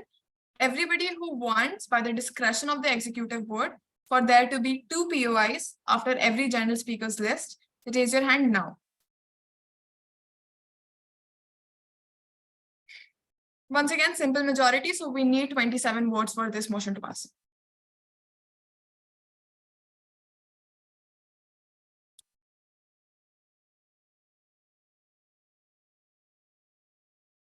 I'm going to give you until 3:22, that's 2 more minutes, to get all your votes in, and then I'll let you know.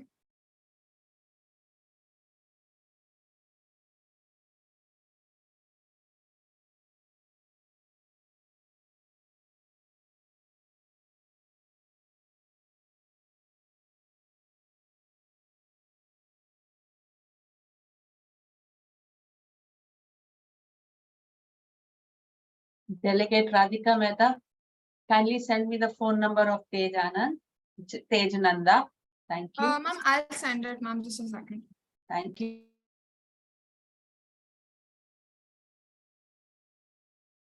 Delegate is 322. I'm only seeing 20 votes for. We need 27. So everybody against this does not want 2 POIs after every GSL.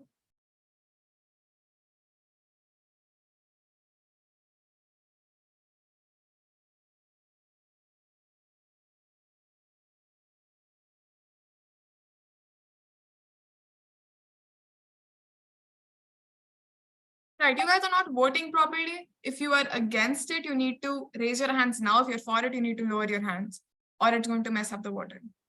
24 people voted for this, right? We need 28 people to vote for. Again, sorry. Right, so clearly there's no clear majority on this, so I cannot, by the discretion of the executive board, grant you 2 POIs after each speech. Right, maybe I'll do it in a little bit if I feel like the direction of to debate is not going particularly well. But for as of now, let it be. You'll have ample opportunities to do that in the moderated caucus, wherein I will ensure that there are 2 POIs after every GSL, right? Oh, sorry, after every speech. USF, are you ready? Yeah. Delegate, your time starts now. The making or breaking point of any crisis is the law, and for refugees, the flawed 1951 Convention versus their situation. This document has several flaws, most importantly, the cessation Article 1C of the Convention, which deals with the cessation of refugee rights, which literally legalized termination of refugee status and help on misunderstood and misguiding grounds, often used by countries like China and Russia to flee responsibility. It mixes cessation provisions with others concerning revocation, that is, cancellation of refugee status, on grounds of fraudulent procurement, which is easy for states to prove, as refugees do not have many legal methods to access resources. Additionally, taking the example of Russia, where there is time-limited refugee status with a requirement that status be renewed within a time frame shorter than necessary to require for naturalization, a precondition for cessation of refugee laws. And thus, this results in another way to misuse cessation law. For this, USA suggests the introduction of a stringent cease circumstances Delegate, you have cessation. 30 seconds left. Continue. Right. Which is 3 parameters. 1, assessment of fundamental, durable, and effective change in state of origin. 2, fair process. 3, provision for exceptions to cessation or to return, which all will prevent asylum states from precipitously imposing cease circumstances cessation in potentially volatile situations. Thank you. All right. Thank you, Delegate. So, Delegate.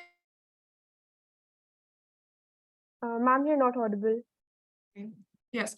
Delegate, you have 10 seconds left, or how would you like to yield your time? I yield my time to POIs. Delegate of USA can take 2 POIs. Everybody willing to ask delegate of USA a POI can raise their hand now. I'm seeing 9 hands raised right now. Are all of these people wanting to ask a question to the delegate of USA? Yes, Chair. Yes, from Okay.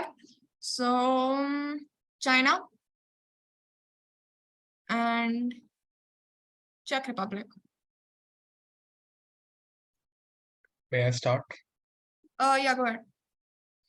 The delegate of USA had mentioned in their speech that it is important to have laws for refugees. However, US has not yet retracted its family separation policy, which has led to displacement of more than 3,000 children within USA. Why is that so? Yes, thank you so much. So the family separation policy that you're talking about also has a second factor which you've ignored. That is the Welcome Pop program, which also, like, after sufficient rehabilitation has taken place, especially in the cases of domestic violence, which actually requires family separation and is very common in the case of refugees and repatriated people. So this program then brings the families together as well. So I think it is important to consider all procedures and all steps of a particular procedure and not just one step that happens at the very beginning. Thank you for your question. Thank you, delegate. I think we had the delegate of Czech Republic. Yeah. There was a problem with my system. I did not raise my hand. Sorry? There was a problem with my system. I did not raise my hand. Okay. No worries. We'll take the delegate of Malaysia. Okay. Permission to start? Yeah. May I ask the question? Yes. So the delegate of USA mentioned that there are a lot of faults in the 1951 charter, but what about the faults in their own system, such as the high rates of gun violence going on? They cannot guarantee the safety of their own citizens. What about the refugees? Thank you for your question. So there has been a large amount of gun violence in USA, but President Biden has promised to reverse this downward trend which occurred during the presidentship of Trump. And in May 2021, he actually revised these laws, and he actually made it very difficult to obtain a gun license and also to use it. And there has been a significant downward trend in the amount of terrorist activities happening in USA. In comparison to other countries like even Malaysia, China, and Russia, USA is a place which is actually a safe haven for refugees, considering the amount of camps and the amount of rehabilitation facilities available in a developed country as compared to other countries. And USA has done a lot for the refugees by even doubling the ceiling for them. Delegate, wrap up your answer. Yes, from 62,500 to 125,000. So I think USA is doing a lot, and every system has its drawbacks, but the pros outweigh the cons. Thank you. Need to follow up? Denied. Okay, next up we have the delegate of Australia. Radhika, would you like to take a second to note down everything? No, you can begin. Cool. Tej, are you ready? Yep. Can I start? Yeah, go Australia, ahead. you may begin now.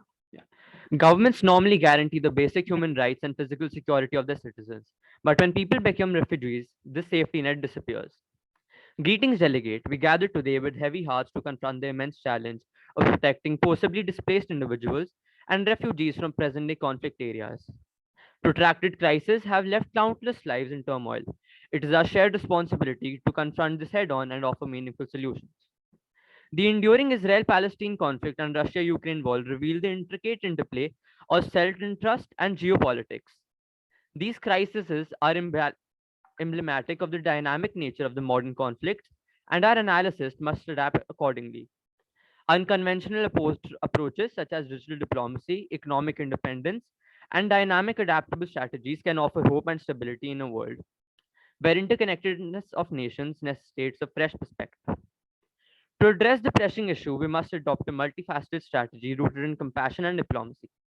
We must urge all stakeholders in conflicts such as the Israel-Palestine conflict and Russia-Ukraine war to prioritize peace negotiations over military actions. To bolster refugee protection, Australia introduces the Enhanced Refugee Integration and Support Program, ERISP. ERISP would encompass a broad range of initiatives, including strengthened resettlement services, better access to education, increased employment opportunities, and simplified pathways to permanent residency. We can create a global humanitarian reserve fund in collaboration with G20 nations and private sector to expedite funding for Delegate, your time crisis is elapsed. and conflicts. Yeah. You can finish your sentence, but your time has elapsed. Yeah. Thank you. That's it. Thank you, Delegate. I'm so sorry, I forgot to do your tab. Excuse me. Yeah. Excuse me. So sorry No to worries. interrupt. Delegate of Australia, you talked about some multi strategies. There was some line that you mentioned, right, in your speech? Yeah, yeah, Or could you just repeat that line, that specific word? yeah. Multifaceted. Multi? Faceted. Okay, thank you. Thank you, Delegate. Delegates, you requested to take a look at the WhatsApp group, right? You are not allowed to lobby on that WhatsApp group, right? You have to use the Zoom chat for all sorts of lobbying. Okay? So I think it was the delegate of USA who had asked me to open it up. So Delegate, I hope that answers Thank you the so much. question. Yeah, no worries. Okay. I think we can move on now. Next up, we have the delegate of Brazil. Am I audible? Yes, you are, delegate. Okay, I'm starting. Greetings. Greetings. Delegate, What? delegate, wait. I'll let you know when you can start. Radhika, you ready?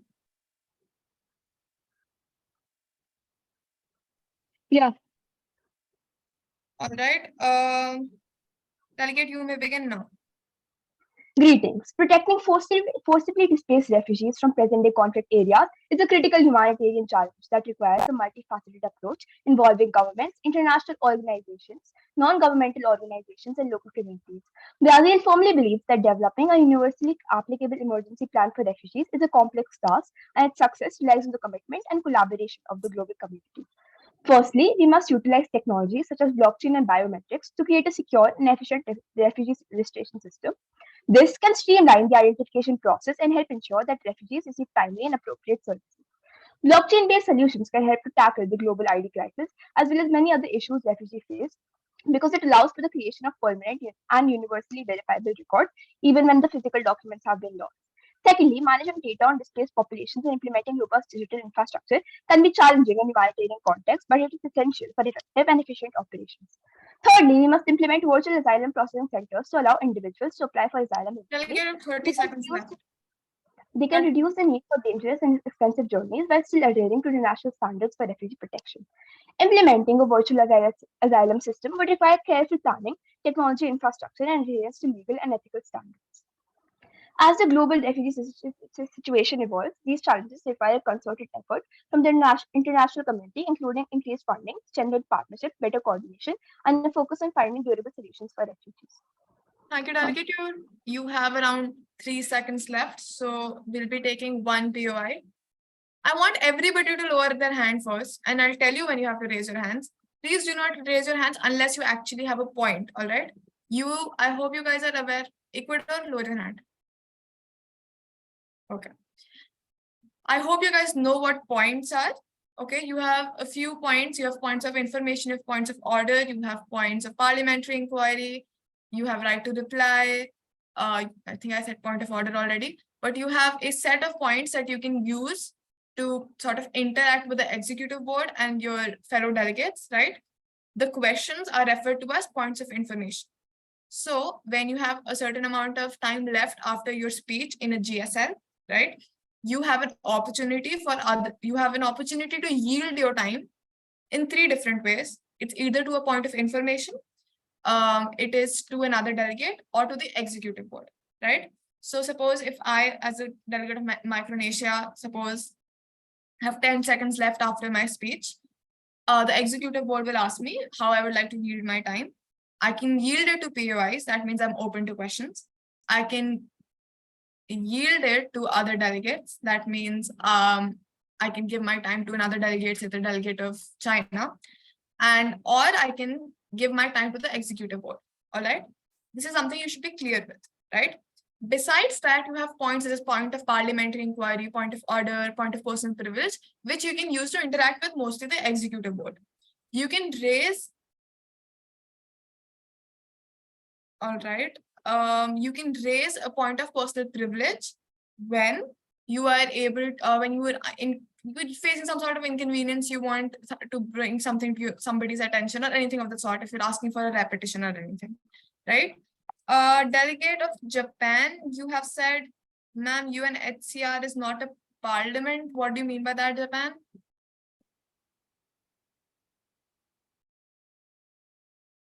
Delegate of Japan? Okay, moving swiftly past that. Yes, ma'am. Ma'am, Yes, I was saying that UNHCR is not a parliament, so I don't think so that the point of parliamentary inquiry will be appropriate over there. It should be just like point of inquiry. Thank you for bringing that up. Now, what the delegate of Japan has just raised is a point of order.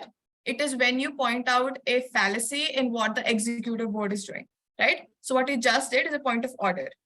In UNA, USA ROPs, we do not use point of orders to question other delegates. We use it to question the executive board. Thank you, Japan. So I'll get back to you on that. That's an interesting point that you've raised. I'll look into that. But usually, point of parliamentary inquiry is used when you want to ask the executive board as to what is happening in the committee or any sort of procedural doubts that you have or anything of that sort. Okay, cool. So we have the I'm sorry to interrupt. Anya, could you check your Zoom personal chat once? Yes, give me a Thank sec. you.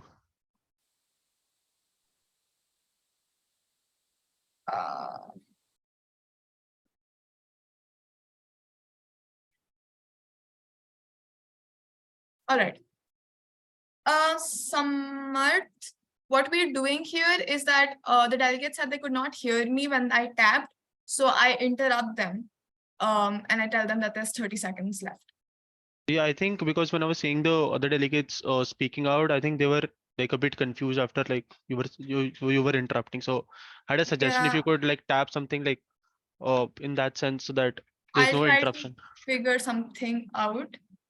Yeah, if any of your rapporteur or vice chair and director could do Yeah, that. okay. What's her name? Radhika, could you try to tap? Okay, I can. Tell me if you are able to hear it then. Go ahead. Did you do it? Was it audible? No, that was not Yeah, I audible. did. Tej, Was that audible? do it again. Yeah, no. Samarth, I think we're just going to have to stick with the Okay, seconds left. okay, no problem. Yeah. Just stick with that. Okay, next up, I think we have the delegate. We've already had the delegate of Brazil, so I'll take the delegate of Norway now. Just one second. Delegate of Brazil, you had 3 seconds left. Would you like a POI? Right, they're the POI. Yeah, I have to take a POI. I'm sorry. Delegates willing to ask the delegate of Brazil POIs, raise your hand now. I'll take one POI. That's a lot of delegates. I will take Syria. Thank you, Evie, for recognition. As the delegate stated that about refugee protection, they are not able to protect their citizens. Excessive use of force and unlawful killings by security forces were widespread throughout the country, which often targeted low-income and racialized neighborhoods in the country. And this is according to an Amnesty International report in 2022. What would the delegate like to say about that?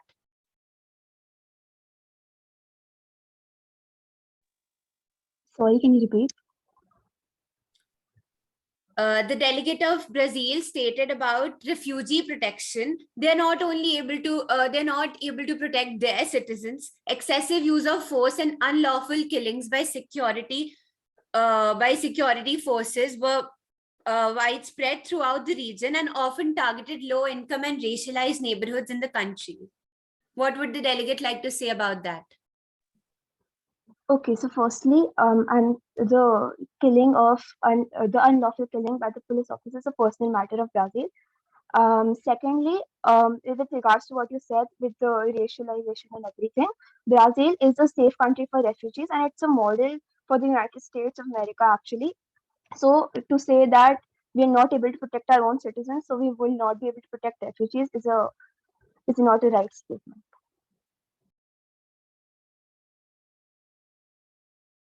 All right, thank you, delegate.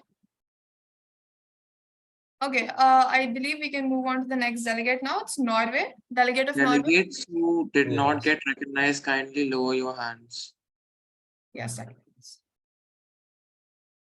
Can I start? Give me a second. Delegate of sorry, Radhika, you. Radhika. Yes, I'm ready. Cool. And Tej, you can start the timer. Delegate, your time begins now. Good afternoon, delegates on the executive board. As a delegate of Norway, I would like to address the pressing issue of protecting forcibly displaced refugees from present-day conflict areas. Norway recognizes the importance of providing durable solutions for vulnerable asylum seekers and refugees, and we have a long-standing resettlement program and relocation system that supports this goal.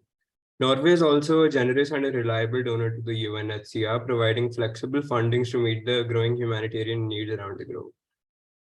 Norway commends the efforts of neighboring countries hosting refugees, but urges the international community to share its burden. Financial contributions and capacity building initiatives are vital to strengthen the resilience of these host nations. Norway also believes in addressing the root causes of forced displacement to create conditions conducive for safe and voluntary return of refugees to their homes. This involves supporting conflict resolution efforts, peace-building initiatives, and the establishment of sustainable development. Pro-Norway stresses the importance of upholding and reinforcing the existing international legal framework governing borders. The principle enshrined to the United Nations Charter, the Refugee Convention, and other relevant international agreements provide the basis of maintaining the integrity of legal borders in affected regions. As Norway, let our collective response be more than policies and resolution. It must be a pledge to uphold the dignity of these people. Thank you, delegate. Your time has elapsed. Thank you. All right, give me a second. Next up, we have the delegate of India 1. Thank you. Delegate wait. So we have taken, once we have done with delegate of India 1, we would have taken 6 speakers, right? And you're supposed to have a break from 3:35 to 3:50. It's 3:40 right now. So as soon as India is done, and if there are any POIs for him, we'll take those, and after that we will give you a 10-15 minute break, right? And then we'll come back to committee. All right, is that okay with everybody? Tej, cool with you? Okay. So Radhika, you ready? Great. Delegate of India, you may begin now. Greetings, distinguished chair and esteemed delegates. Never in the history of our human race have we moved so freely and effortlessly to travel for work, for pleasure, out of sheer curiosity, and to reunite with friends and family. But how often do we truly reflect on our freedom to move? Today, we must confront a dark reality. 108.4 million people are forcibly displaced across the world. These individuals are torn away from their nation, their homes, and their families. It is a staggering figure, and even more distressing is the fact that among these displaced souls, a shocking 43.3 million are children. The year 2022 witnessed the highest spike ever noticed by the UNHCR, going up to 23.2%. India, that is Bharat, a growing and prospering nation, hosts 200,000 refugees and is able to provide healthcare, food, and legal support to the refugees through the help of non-profit companies. During the second wave of COVID-19 pandemic, India successfully vaccinated its vast population. We have 30 seconds left. Thank you. Including refugees utilizing the pool management system called e-AIMUN, developed by the Indian government. India recognizes the challenges faced by refugees and thus is promoting the development of the global food supply chain and the global supply chain of goods. Through the management system of India's e-AIMUN system, I'm just wrapping it up. Through the management system. Delegate, your time is up. Yeah. Kindly wrap up. Yeah. Through the management system of e-AIMUN, India promotes the development of better systems for refugees. Thank you. Thank you, delegate. Since your time has elapsed, we'll not be taking any POIs. and this speech is over. So now we will be having a 15-minute break. So you guys can switch off your cameras and have your break. Don't leave the meeting. And then on at 4 o'clock IST, kindly return. Great, thank you. Delegate of India 2, could you please text me on personal? Sure.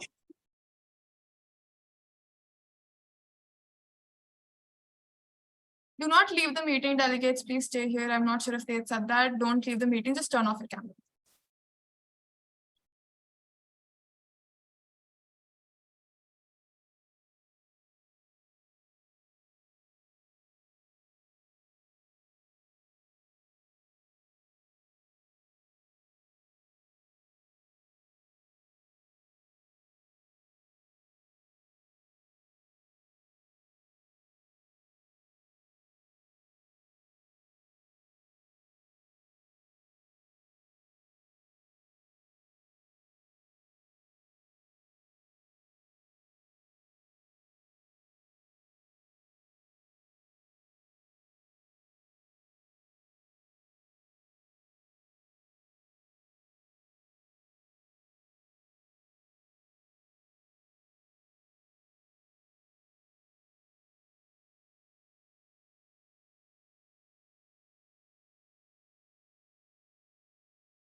Delegates, please join Mac and turn on your cameras.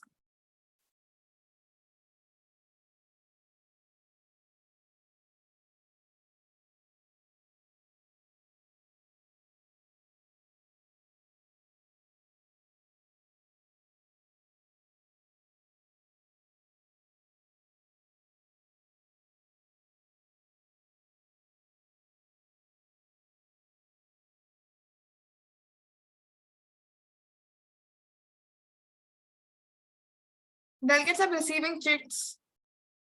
Why? We don't have chits.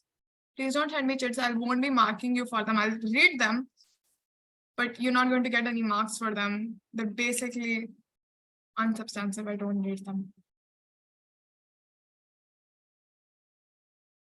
I'm going to wait until 4:05 to get back to committee. So if your friends or anybody you haven't haven't joined, please tell them to join.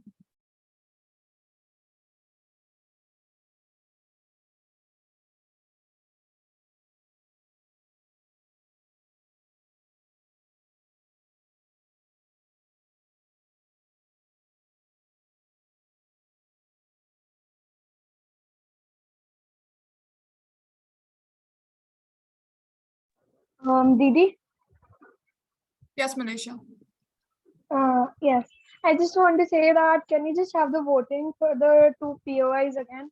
Like the one that you had at the starting of the GSO, then it was all starting. Yes, Chair. Once more, please. I actually want to discuss something, so I'll discuss that as well. Also, Malaysia, for future reference, you have to refer to me as either ma'am or chairperson. Okay, sorry. No worries.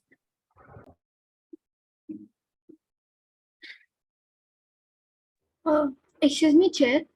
Yes, I'll get. The delegate of Ecuador would like to know whether in a speech, the point of order can be used to interrupt the delegate speaking.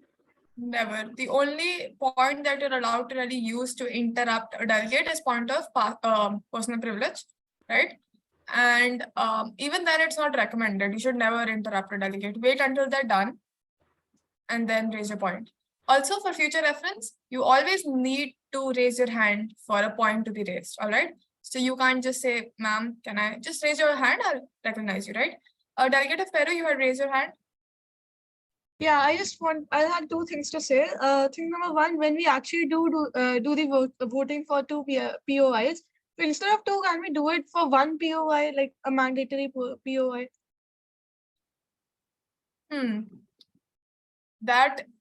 Listen, when we say by the discretion of the executive board, technically I can just reinstate it. I can just say that you have to do it. But I want this to be a rather diplomatic process. I want you guys to agree with me. I want you guys to be a part of how the committee is proceeding. So I will once again be having an informal vote and we can move accordingly. Okay, and second thing that I think I misinterpreted it, but you mentioned that the point of order can only be raised against the EV. You cannot raise it against a delegate. So in normal MUNs, in like physical MUNs, we can raise a point of order against delegates. Why not in now? UNHCR, USA ROPs, which are the ROPs that we're going to be following in this committee, you cannot raise a point of order against delegates for factual inaccuracies, right? So that is the sort of rules of procedure that we are following in my committee. There are certain committees which allow that. I do not allow that. A point of order is raised in UNHCR USA ROPs against the executive board when you believe that they are missing something, that they have done something wrong, or there's some sort of procedural error on their end, right? Like the delegate of Japan did. He pointed out something that I had done wrong, right? That is something you're allowed to do in committee, but you're not allowed to say things about other delegates. You can do that in your speech, right? You can start off your speech by saying XYZ, XYZ, right? I'm recognizing delegate of USA, China, and Ecuador and Japan. To what point, delegates? The point of parliamentary inquiry. Inquiry, delegate, point of inquiry. So, as pointed out by Japan, the way that this works is that there are certain UN bodies that operate as a parliament, right? These are committees like the UNGA, right? General Assembly. we are in UNHCR, we will be having point of inquiries. The thing is the same. It's the same thing that we're doing in both. It's just the sort of technicality that, you're caught at, right? Go ahead, Delegate. Yes, ma'am. Thank you. My question was that since a lot of people found 2 POIs per speaker a bit challenging, we had a discussion on an informal block. So we thought that we could have like an informal vote for 1 POI per delegate. Fine, Delegate. I get it. Delegate of China, to what point do you rise? Point of inquiry, would the chair be admitting more participants for GSL? Yes, later on though. Okay. When there are only 5 speakers left on the GSL, I'll ask for more speakers. And also, according to the direction of debate and how the committee is going, I might take it earlier as well. I'll let you know, but I don't see how we'll be able to take more speakers today because we have to move to moderated caucus. So I'll probably be recognizing more speakers for the GSL tomorrow. All right. Next up, we have the delegate of Japan. To what point, delegate? Ma'am, point of inquiry. Go ahead. Yes, ma'am. Ma'am, I wanted to ask that ultimately we cannot point out the factual inaccuracy of a delegate of his speech, right? Yes. Okay, so if we'll point it out and frame it in our speech, then are we going to get extra marks for it? Delegate, that comes under direction to debate, right? When you do a sort of rebuttal to other delegates, that is direction to debate. That is something I mark very highly for. So if you're able to do that, if you're able to, this is for everybody, if you're able to ever point out something that the other delegate has said, please do that. It adds so much value to your speech, right? Delegate of China and Ecuador, please lower down your hands unless you still have a point. Delegate of Denmark, what point do you rise to? Point of inquiry. Go ahead. At the start of the committee, you asked us to send in our position paper. Do we have to send it again? Because I did send it yesterday. I could not hear you very clearly, but you're talking about position papers. So you do have to send me your position papers again on the official e-AIMUN UNHCR email ID, and I've put that up on the chat box. And this is for everybody. Even if you've sent it to me before on my personal email, due to a technical difficulty on my end, I was not able to receive them. So you still need to send them. Guys, we really, really need to wind up the points now. So how about you just put it in your chat, right? And I'll read them later.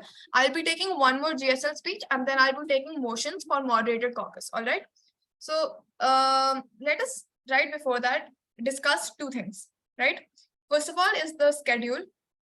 Okay, first of all, when you were day 1, right? Day 1 of committee is usually the day that it's a little bit more chaotic.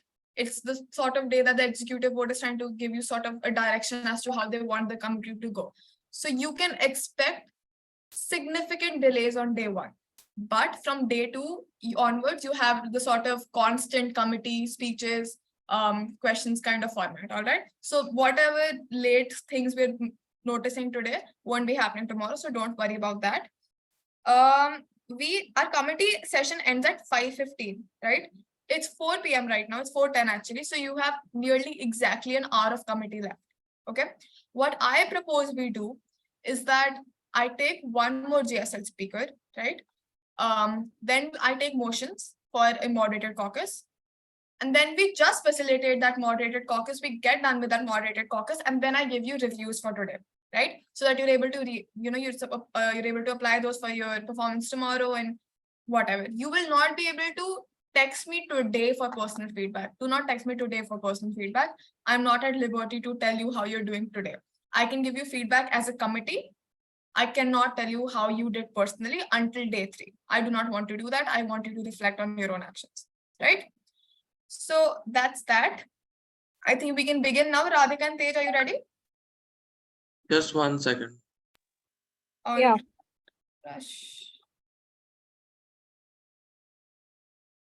Give me a second.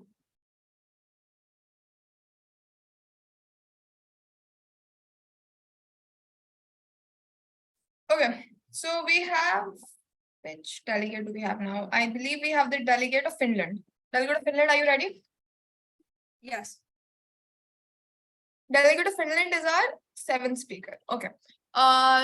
Okay. Radhika, you ready? Tej, could you screen share again? Yeah, I'm ready.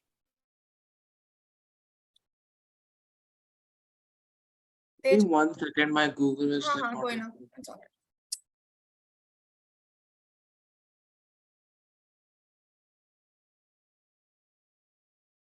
Okay, delegate of Denmark to what point?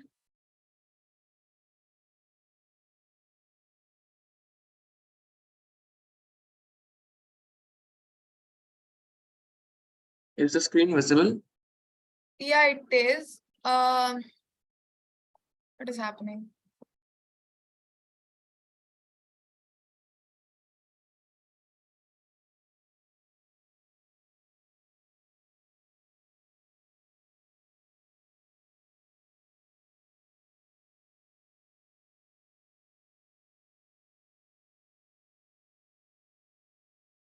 Right. Okay. So, delegate of Finland, are you ready?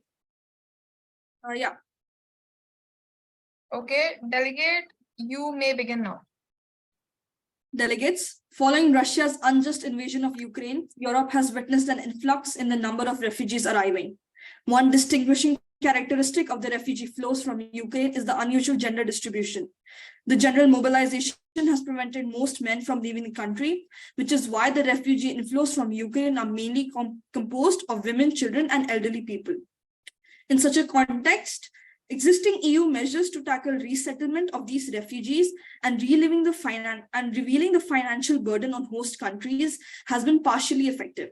A recent FRA survey found that 3 in 10 refugees could not work because of care obligations. There are structural challenges affecting the availability of affordable childcare. Most host countries are facing severe shortages of care places and staff already prior to the influx of refugees. Atypical employment arrangements further complicate the situation, and accessing any childcare as providers often lack flexibility that make it difficult to accommodate the needs of those in non-standard. Continue. For this, we recommend a higher implementation of Neighborhood Mothers Program. This will aim to build trust among the female refugee community and allow burden sharing at an individual level. In line with this program, community crèches can be built for children whose functioning will be handled by refugees equipped in the educational field to simultaneously continue their education. In the context of older refugees, they should be encouraged to play an active role in these crèches. Subsidies and incentives should be offered by the government to better implement the. You can finish your sentence. Yeah. Along with this, there is an urgent need for reforms in the child home care allowance system, which should promote employment in refugees rather than providing incentives to stay at home. Thank you.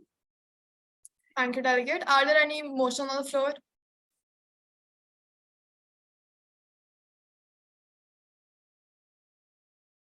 All right.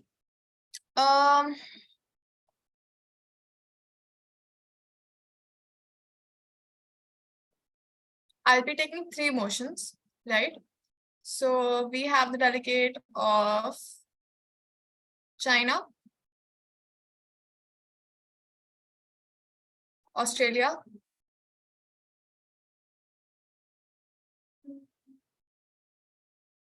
and Brazil. Everybody else lower your hands. The delegate of China would like to suspend formal debate and get into moderated caucus on the topic addressing the root cause of forced displacement globally, with special emphasis on funding and legal frameworks, for speaker time being 60 seconds and total time being 1 hour.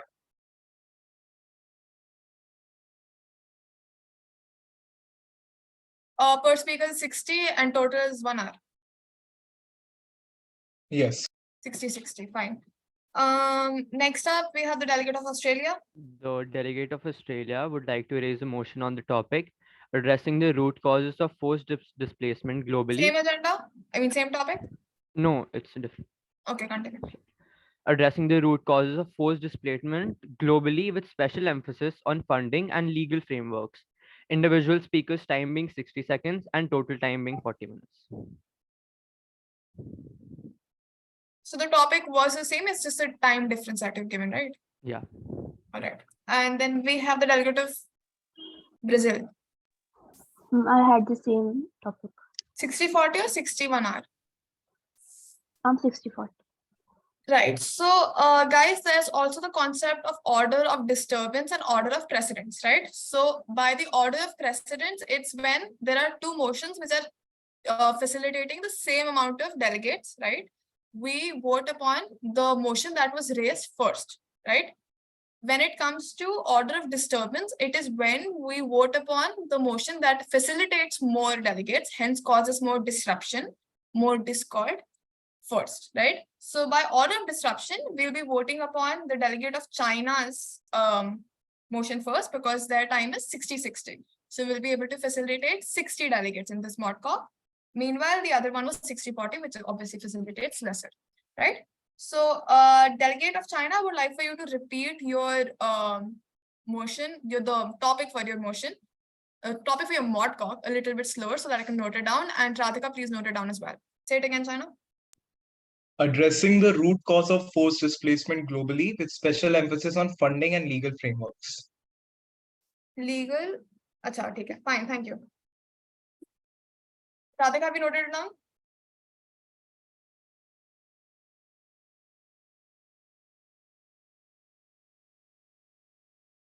Radhika? Yeah, done. Cool, thank you. Great. So once again, simple majority stands at 27, right? So we need at least 27 votes for this motion to pass. All delegates for this motion, raise your hand now. Ma'am, can you please repeat the motion? Okay. Can you repeat the motion? Are you looking for the topic? Yes, ma'am. All right. It's the root cause of forced displacement with a special emphasis on legal and funding systems.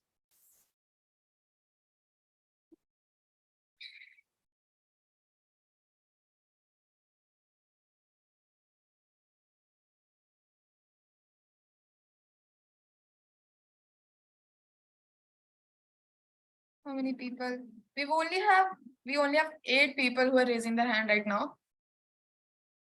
Is there anybody else? Okay, I'm going to wait until 4:20, right? It's 4:18 right now. You have 2 more minutes to get your votes in, right? And then I'll see.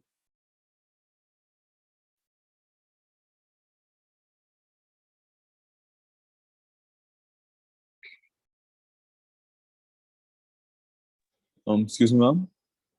To what point I'll get? Ma'am, point of inquiry. Go ahead. Ma'am, is there any alternative topic? No, not as of yet. So I think if this motion does not pass, then I'm going to ask for an alternative motion or we'll revert back to the GSL. All right, ma'am.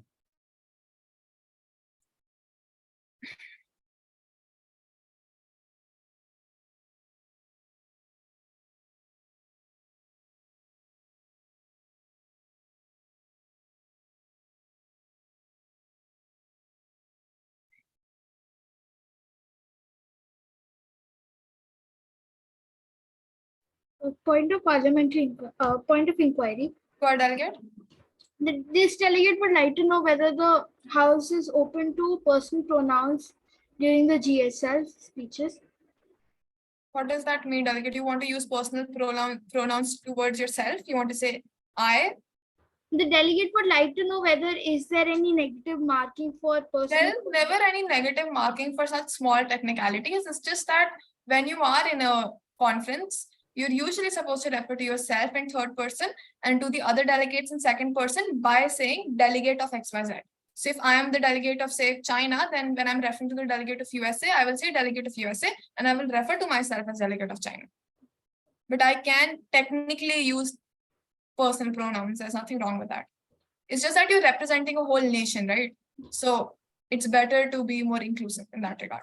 The delegate, it's 4:20. I'm only saying 5 words. So I'm going to do just for technicality. Everybody against this motion, please raise your hands now. This is okay. Right, 27, 28. This motion fails. Lower your hands. Lower your hands. I'm giving you a second. Lower your hands. Are you done? There are 5 people who still have raised their hands. Please lower your hands. 2 and 1 person has raised their hand. Who is it? Delegate of Chile. Do you have a point, delegate?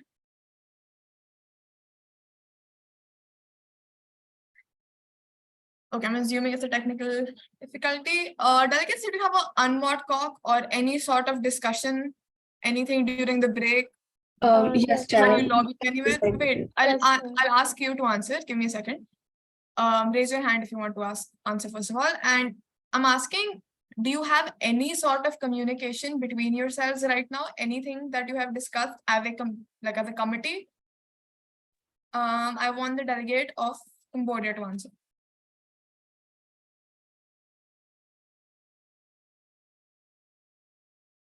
Cambodia? Yeah, actually, I thought I was audible. Okay, so right now we only have one informal block group over where we basically discuss further proceedings about the moderated caucuses and how the further committee would go for today. If everybody on this blog group, I'm expecting it's just the members of the blog then? Yes, Chair. Right. So guys, you cannot proceed in a committee without having any sort of communication with the entire committee, right? So that is why your motion has not passed. It is fine, but it is something that should not happen in the future. You should discuss as a committee as to what moderated caucus topics you are going to have. Today it's fine. It's the sort of, chill day today. But from tomorrow onwards, these kind of things should take place fast, right? So I would like to give you a unmod cock by the discretion of the executive board for 10 minutes, right? Sorry, yes, Excuse me, ma'am. Point yes, of yes. parliamentary Go ahead, go ahead. inquiry. Ma'am, could we Ma'am. have the voting for Australia's modcock first before we move into an unmod and then Yes, ma'am. decide if it is necessary or not? Could we have that first, please? What, 60-40? Yeah, Yes, 60-40. You're telling me the issue is the time? Ma'am, if we could just like have that first, because we So the talked issue is to. the time. All right. Ma'am, we all could vote in favor for that. So if you could do the voting. I will. That is the right thing to do. So I will do that. So same agenda, 60-40. Everybody for this motion, raise your hands now. That, okay, fine. 27, this motion passes. We're now in a moderated caucus on the topic root cause of forced displacement with a special emphasis on legal and funding systems. With per speaker's time being 60 seconds and overall time being 40 minutes, right? Point of inquiry. Yes, go ahead. Ma'am, will POIs be allowed in the Yes, moderated? by the discretion of the executive board, you will have one one POI after each modcock speech. Thank you, Chair. Lower your hands quickly. Delegate of, who was it? Australia. Delegate of Australia. Would you like to be the first speaker?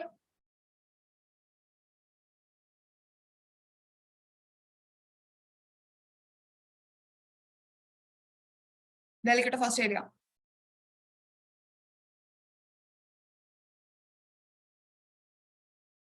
Sorry, yeah, I wasn't audible. Am I audible now?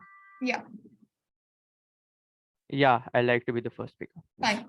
Tej, are you ready to note down names?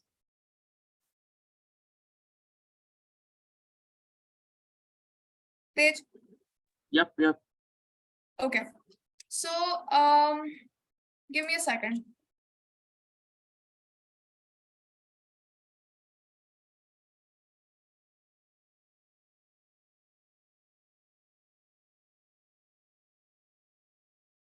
I'll take 30 speakers in this moderated caucus, right?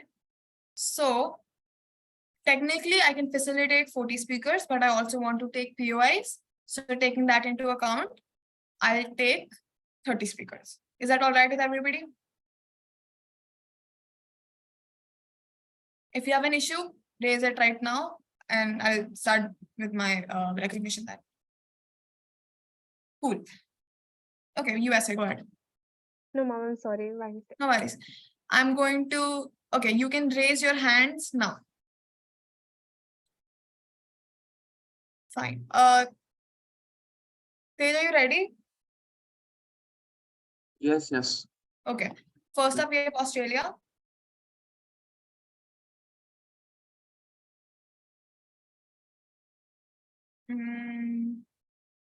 Turkey.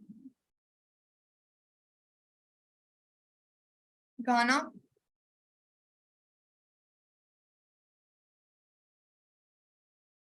Finland, Spain,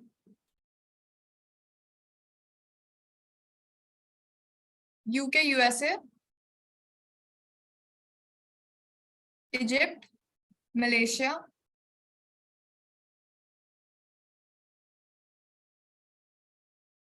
China, Uganda, Pakistan, Belgium, India 1, India 2, Niger,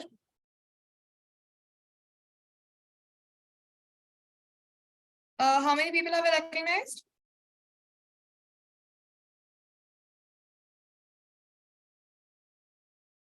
Tej?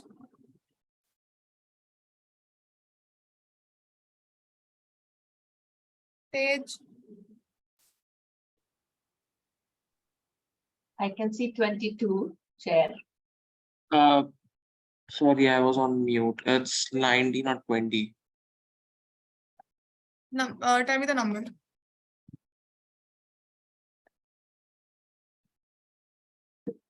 It's flashing between 21 and 22. Mom, that's the number of people who have raised their hands. I'm looking for the number of people I've recognized. Sorry. No, no, 17. 17. All right. So we have Portugal then. Delegates, also please lower your hands after you've been recognized, or I'll recognize you twice. Okay, Portugal is done. New Zealand, Syria,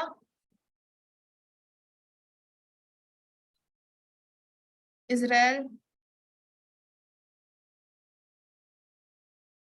I'm sorry, I believe it was Gablo, I believe. What was that country? I lowered their hand. Delegate of Gabon.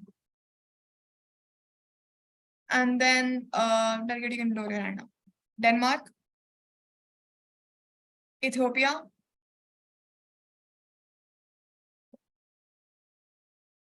Norway, Ecuador, Singapore, Sweden, Pakistan. I believe I recognized you already.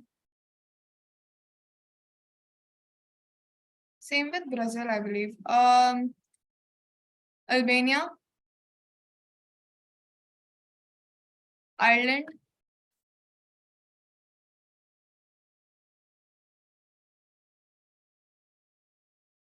Cameroon. Tej, how many people do we have now? 1 second.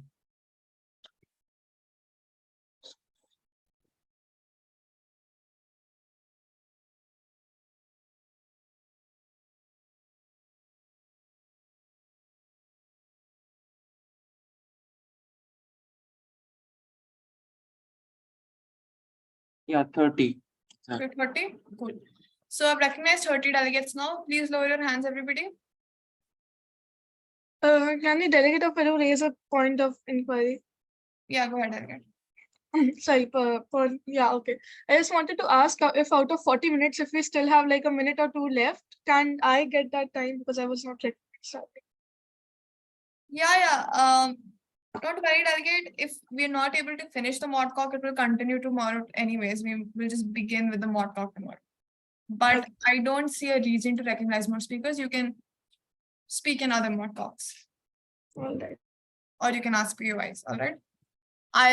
For the recognition that you've not received in your speech, that is the way that it is equaled out is that I'll give recognition in your POIs. All right. Okay. Cool. We have our list. Let me see if anybody's been recognized more than one time. I'm pretty sure India 1 has been recognized once, yes. Other than that, Australia raised the motion. USA has been recognized. Norway has been recognized. Finland. I think I might have recognized people more than. Anyways, we'll get to that when we get to that. Cool. So, delegates, let us begin. First speaker's time is 60 seconds. Tej, could you put up the timer? Yep.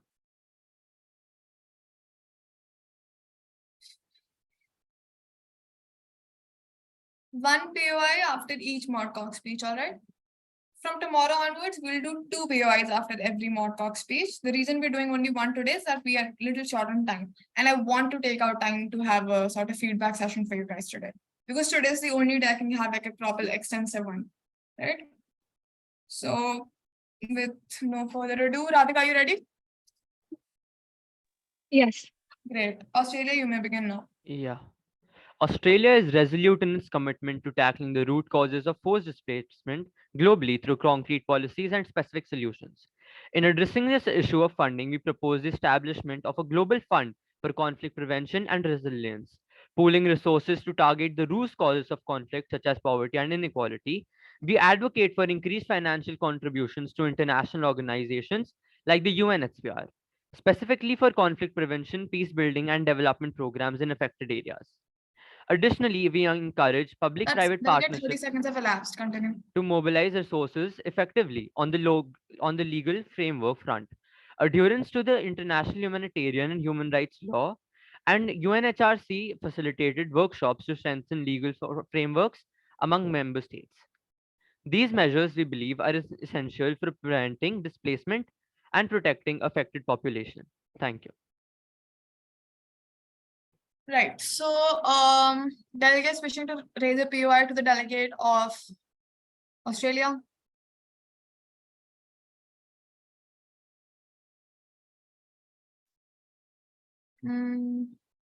Let me see.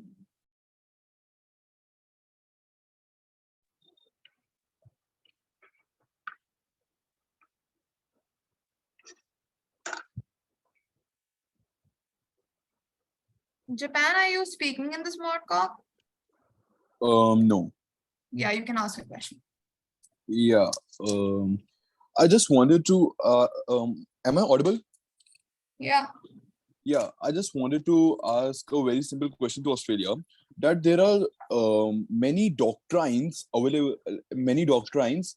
Doctrines such as R2Ps and like burden sharing and proportionality and comprehensive responses, non-refoulement, etc. So why had Australia not yet adopted any kind of doctrines for the refugees? So do I consider it as like a carelessness or just ignorance from Australia? I just want to ask that. Thank you. First of all, saying that Australia is ignorant of the refugees is extremely wrong to say, since we have one of the most complicated and one of the best resettlement programs for refugees. Ma'am, And follow we up. actively engage in discussions for refugees. All right, delegate.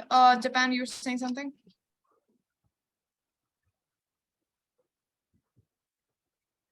Ma'am, need to follow up? Go ahead. Yes, sir, I think you misunderstood my question. I was not pointing out any kind of like your framework. I was just asking that why haven't you adopted any doctrines? There are many doctrines and you have not like completely ignored it. So that was my question. Yeah. So Australia prefers a more flexible and pragmatic strategies to address such challenges instead of just specific doctrines. All right, delegate. Thank you.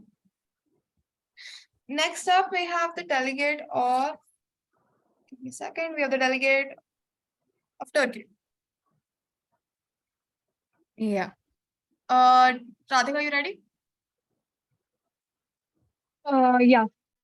Page. Can I have just 2 minutes? Just 2 minutes. I'm sorry, what? Can I have 2 minutes? There's someone on the door. Haha, no worries. I'll do the timer. All right.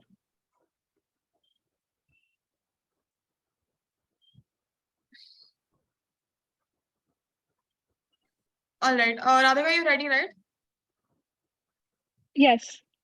Great. Delegates, I'll be doing your timer. Give me a second.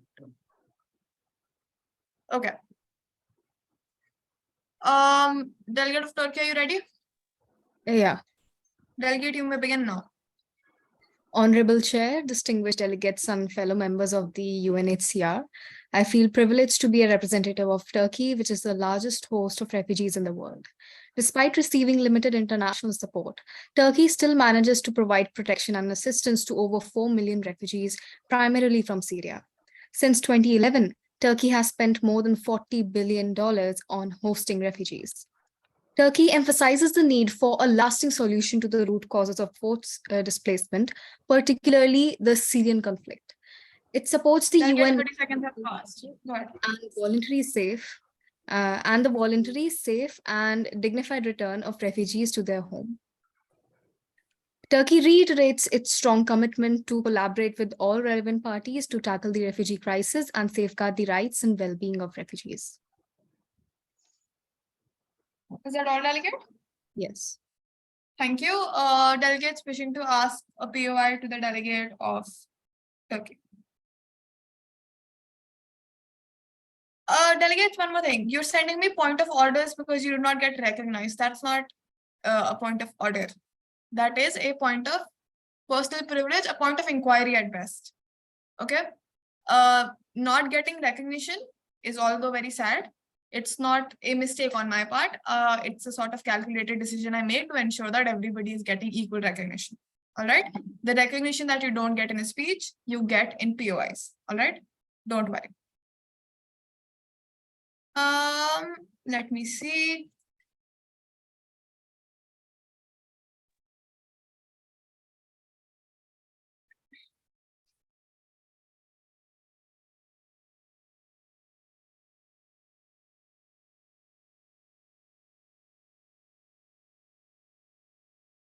UA. Yes, should I ask? Go ahead. Okay. Delegate, in your speech, you mentioned that you have not been provided with a lot of foreign aid, but the statistic shows that you have got a lot of foreign aid from European Union, United Nations, and HCR in itself, United States, Germany, and other countries. Also, in light to Turkey's substantial role in hosting a large number of refugees, particularly from Syria, there have been concerns and controversies surrounding around certain aspects of refugee protection. Could you please elaborate on the measures and policies in place to address those challenges related to refugee integration, access to education and employment in long-term prospects in Turkey?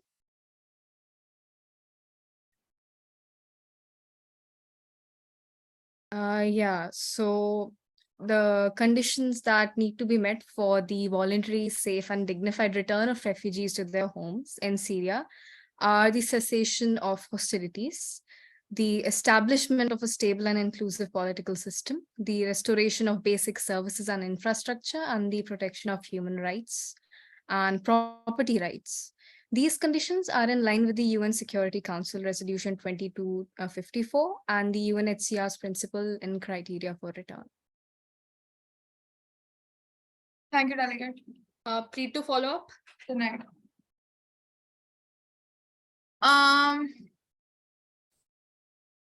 Right. Next up, we have the delegate of. Acha, okay. Delegates, the topic for this moderated caucus is the delegate of India wants a clarification on that. So it is the root cause of force of displacement of refugees with a special emphasis on legal and funding systems. Okay. Right. The next up we have delegate of Ghana. I'm back. I'll take care of the time now. Great. Okay.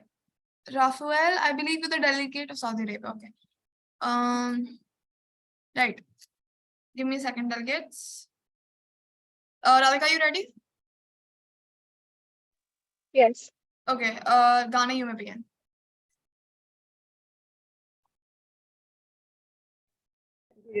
Thank you. The humanitarian assistance is now more important as we witness a growing number of people who help need after being forcibly displaced. The Ghana is the most affected country and they host over 1/3 of the forced displacement population. Of those forcibly displaced, 3/4 or about 21.8 million Ghanaians are internally displaced, meaning they remain with the country. Delegate, 30 seconds have passed. Continue.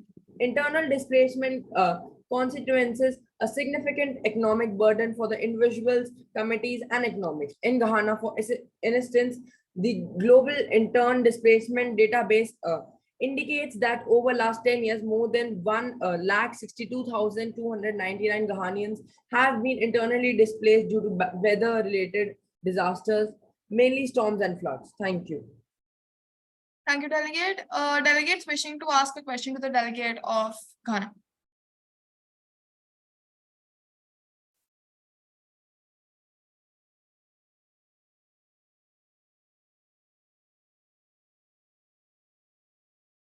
Give me a second, delegates.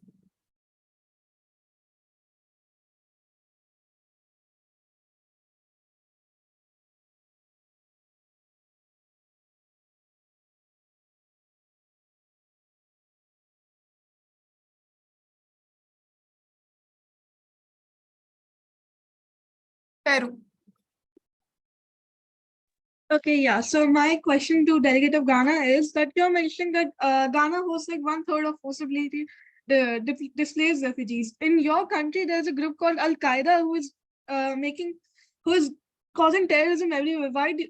And also, the people of your country are fleeing to other countries. Why do you think that this? What is the steps taken by the government to stop this group of terrorists to take over? Thank you, delegate. As I mentioned in my speech, that the Ghana is suffering from the displacement because of the economic burden, and our government is trying that the peoples of Ghana are helping in the economic burden individuals and communities, and they are also helping the people for their economics. Permission to follow? Denied. Right. Next up, we have the delegate of Finland. Can I begin? Radhika, are you ready? Excuse me. Yeah. Tej, Yep. you may begin. Ma'am, I think the United States wants to say something. Oh yeah, to what point, delegate? Point of personal privilege, ma'am. Go ahead, delegate. Where do we have to send like the joint statements or working paper? To the email ID that I have sent, the official one. Everything has to be sent to that email ID. All right, the Gmail one, right? Yeah. Thank you. No worries. And Ecuador, to what point do you rise? Point of personal privilege. Go ahead, delegate. May the delegate use the washroom? Yes, delegate. Please go ahead.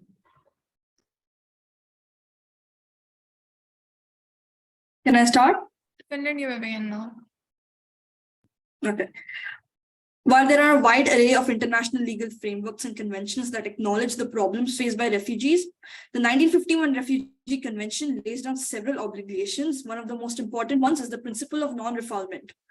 China has continuously violated this principle by sending back North Korean refugees when there is explicit proof of persecution of such individuals in North Korea. Moreover, the definition of a refugee as agreed upon states someone who is unable or unwilling to return to the country surpassed. Continue. Owing to a well-founded fear of being persecuted for reasons of race, etc. This fails to address the implementation of the more convenient concept of the prima facie refugees, despite its common use, and there has been limited articulation of uniform standards to guide the practice. Thus, there is a need for an international mandate to lay down the guidelines for higher implementation of the prima facie refugee system. This mandate can be constructed by the UNHCR in coordination with states, with special emphasis on time has surpassed. You can finish your sentence though. With special emphasis on countries bearing the brunt of refugee movement. This will aim to process refugee claims faster and prevent a backlog of cases. Thank you. All right. Other delegates wanting to ask the delegate of Finland a question, please raise your hands now. Okay, I'm only seeing 3 delegates. Cambodia, are you speaking in this modcock? I don't think you are. No, I'm not. All right, you can ask a question. Okay, delegate, in your speech, you mentioned China deporting back North Korean refugees to your nation where they might face prosecution and other things like that. Delegate, why talk about China when we have an example in front of us?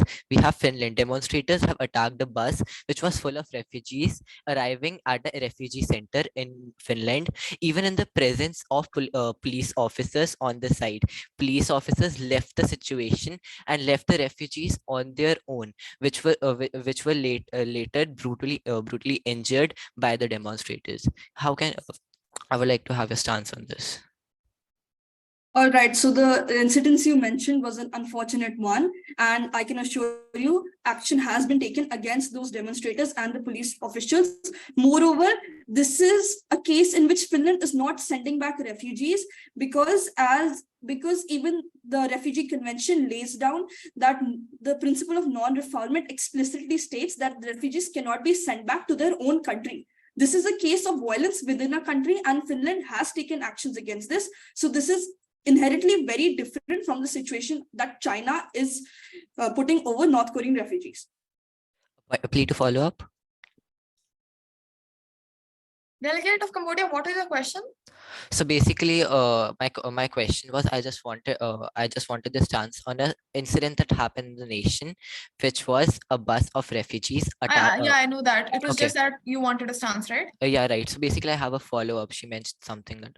No, that's not how. No, plea of to follow up denied. Plea to follow up is only granted when the delegate has not answered the question that you have given. Even if they've slightly touched upon the answer if they even slightly touched upon the answer to your question, you are not granted a plea to follow up. So if they talk about something completely random, that's when you get a plea to follow up. All right. Great. Next up, we have the delegate of. Give me a second. It is.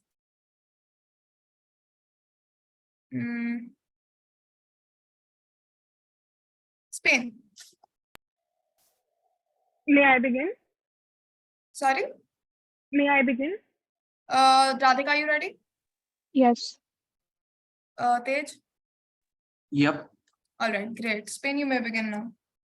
In countries like South Sudan and Syria, armed conflict, economic decline, disease, and hunger are the root causes of forced displacement. Invasion by Russia has led to nearly 6 million refugees fleeing Ukraine to go to countries like Spain for humanitarian aid.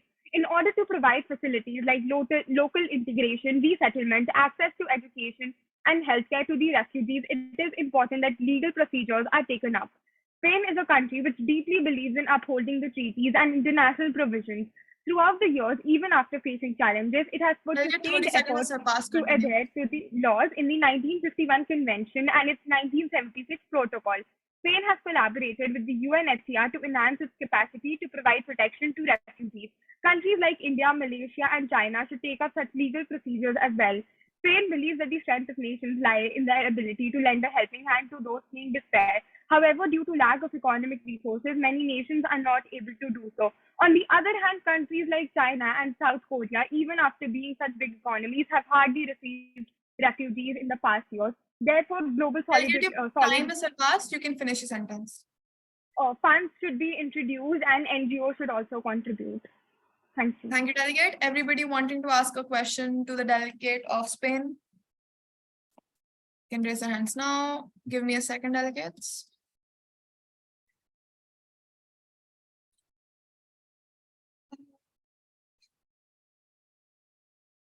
China, Syria.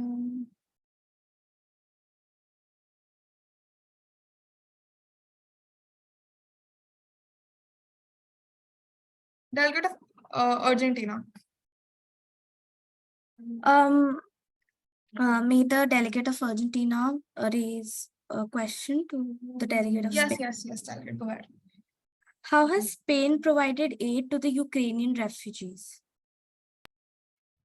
So the president of Spain also announced that the children and the women who are facing problem in Ukraine should have been brought to Spain, and moreover, around 700,000 refugees are provided protection. The refugees from Ukraine. They are provided all the facilities of education and employment, given the basic necessities. Thank you, delegate. Next up, we have the delegate of Ananya, I would like to interrupt you over here. Oh yeah, go ahead. I request all of the EPs to leave the meeting as the secretariat is here for the feedback session. Right, all right. Will do. Give me a second. You'll text us when we can join back, right? Yeah, I'll text on the pre-committee group. Sorry, which group? Pre-committee groups. All right.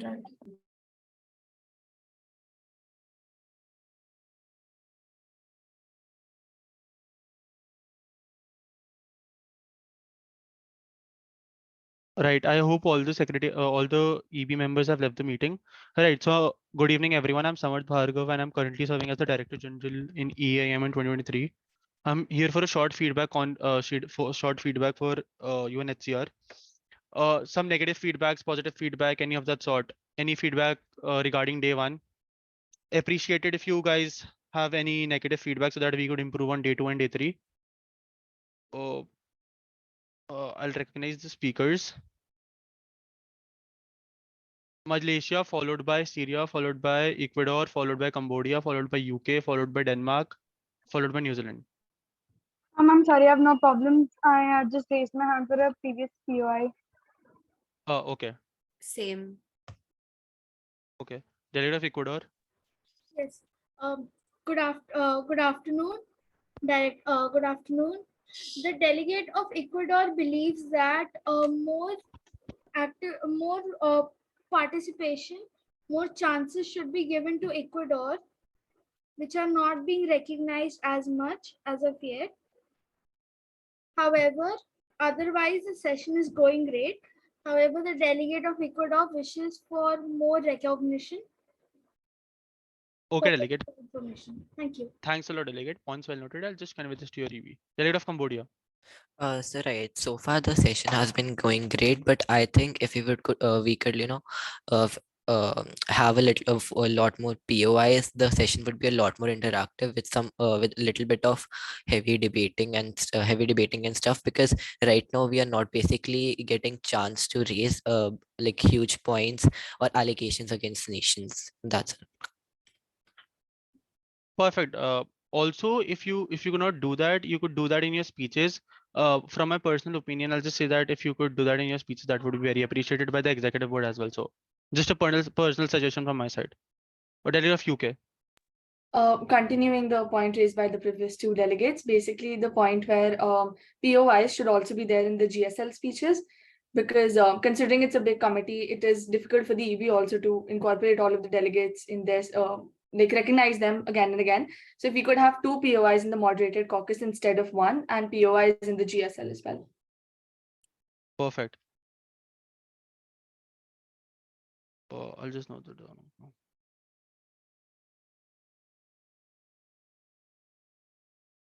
Right, delegate of New Zealand. The EB is great overall, but the committee is going really slow and there are a lot of recognition issues, I personally believe. Okay, delegate.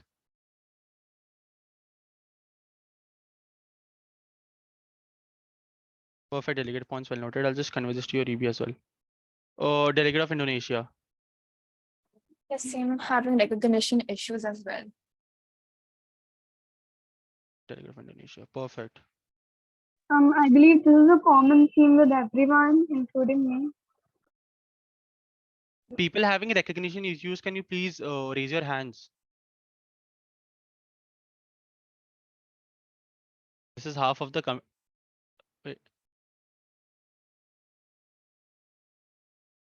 All of you are having recognition issues. Yes, Honorable Director General.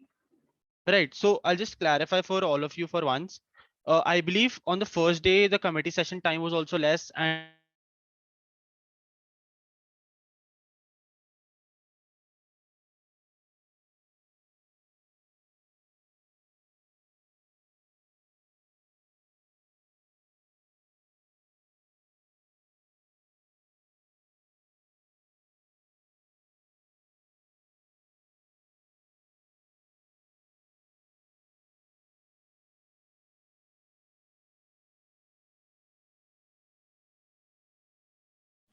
You are not audible, sir.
I'm so sorry. I just went off. My light went off.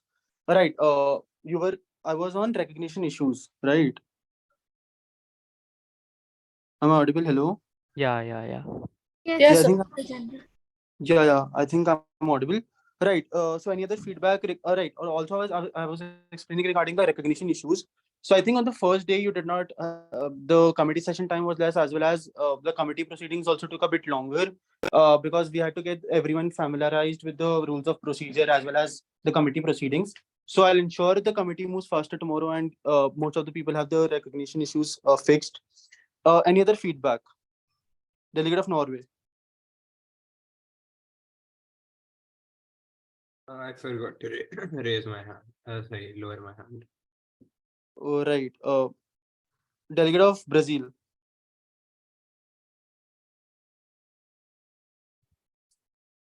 Delegate of Brazil, are you here? Yes, I just had a issue with the recognition. Perfect. Recognition issues that will be sorted out tomorrow. I'll just tell your executive board members also. That's not a big issue. I'll just sort that out. Delegate of Uganda. Right. So recognition issues plus POI should also be increased and delays should be prevented. Perfect. I'll do that. Points well noted. Delegate of India. Yeah, allowance of chits probably. Allowance of chats. All right. I hope that provision is on your Zoom chat. I think that is enabled, if I'm not wrong. That is. Yes, Right. sir, So but we're not allowed to send chits. The EB has strictly said no, that they will not be marked. So Substantive chits are not allowed. that is, I Yeah, think so. Upon your EB, I'll just clarify with your EB what is the scenario for the chits. I'll just clarify that as well. Chits is a major issue. Like the chits is a major issue with POIs and substantive chits, or only or like both. So so POIs and no form of chits are allowed. Either even POIs, substantive, no chits are allowed. perfect. I'll just note it down. Perfect. I'll just rectify this tomorrow as well. Right. EB has said no for the chits, or maybe they have said that we'll allow in day 2 and day 3 or something like that. They have strictly They said said no. that strictly no, they will not be marked and no chits allowed. Okay. Delegate of Ecuador.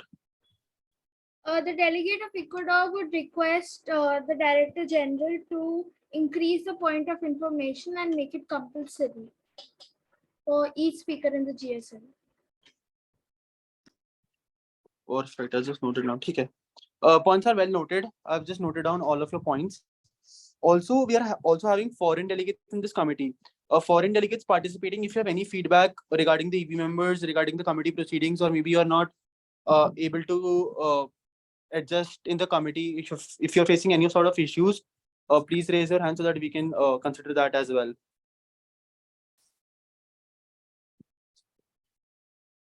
Any of the foreign delegates wishing to speak, you can unmute.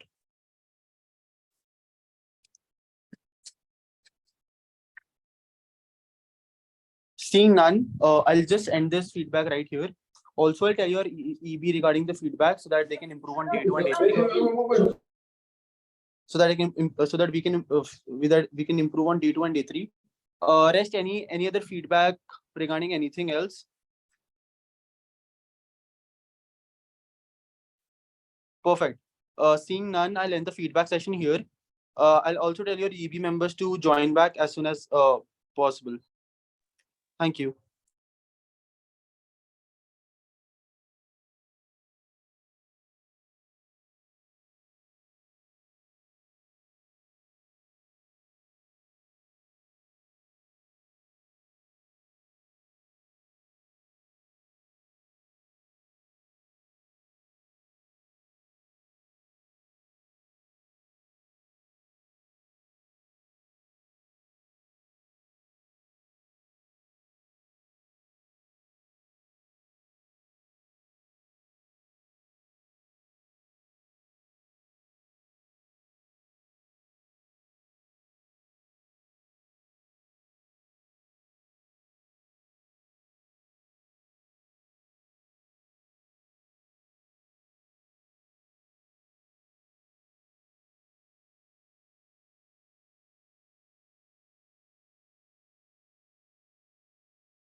Right. Hello, delegates. I don't expect you to answer this question very honestly, but you can also tell us the feedback could be, whether you can tell us the feedback on your own as well. If you have any issues, you can tell us, right? So I'm going to give you a minute. If you can raise your hands if you have any issues. I would like to, yes. UK, Brazil, go ahead. UK first. Yes, ma'am. Ma'am, I think the committee is going perfectly. It's day one, so of course it's a little slow. It's just that can chits be allowed, because considering it's a large committee, it will be difficult for you also to recognize everybody, and like via chits. So I personally have no tussle with chits. It's just that that's something that we have been told to do by the secretariat. I will discuss it with the secretariat and I will try to reinstate chits, because I agree with you. It is a little harder to get everybody to speak when there's no chits. Brazil, go ahead. Yeah, I had a query earlier when I had raised my hand to get recognized for the mod cock. You said that I had been recognized twice. So was it for in general or? No, delegate, I was under the impression that I had recognized you for the speech already, but don't worry. Okay, delegates, listen. Everybody will not be recognized in every speech. That's just not possible. We do not have the sort of time for that. So if you're not recognized for one speech, you're recognized for another speech. Okay, you're recognized for a POI. That's how you equal out the recognition. If everybody of the same set of people are recognized over and over again, then you have recognition issues, right? So you can't be recognized for everything. Okay. I understand that, but you had said that I was recognized. I mean, no, I'm not talking to you directly. I'm just trying to explain the concept. I get your point. I will recognize you for, if a POI, I'll give you preference in POIs and then the next mod talk. Delegate of Ecuador, go ahead.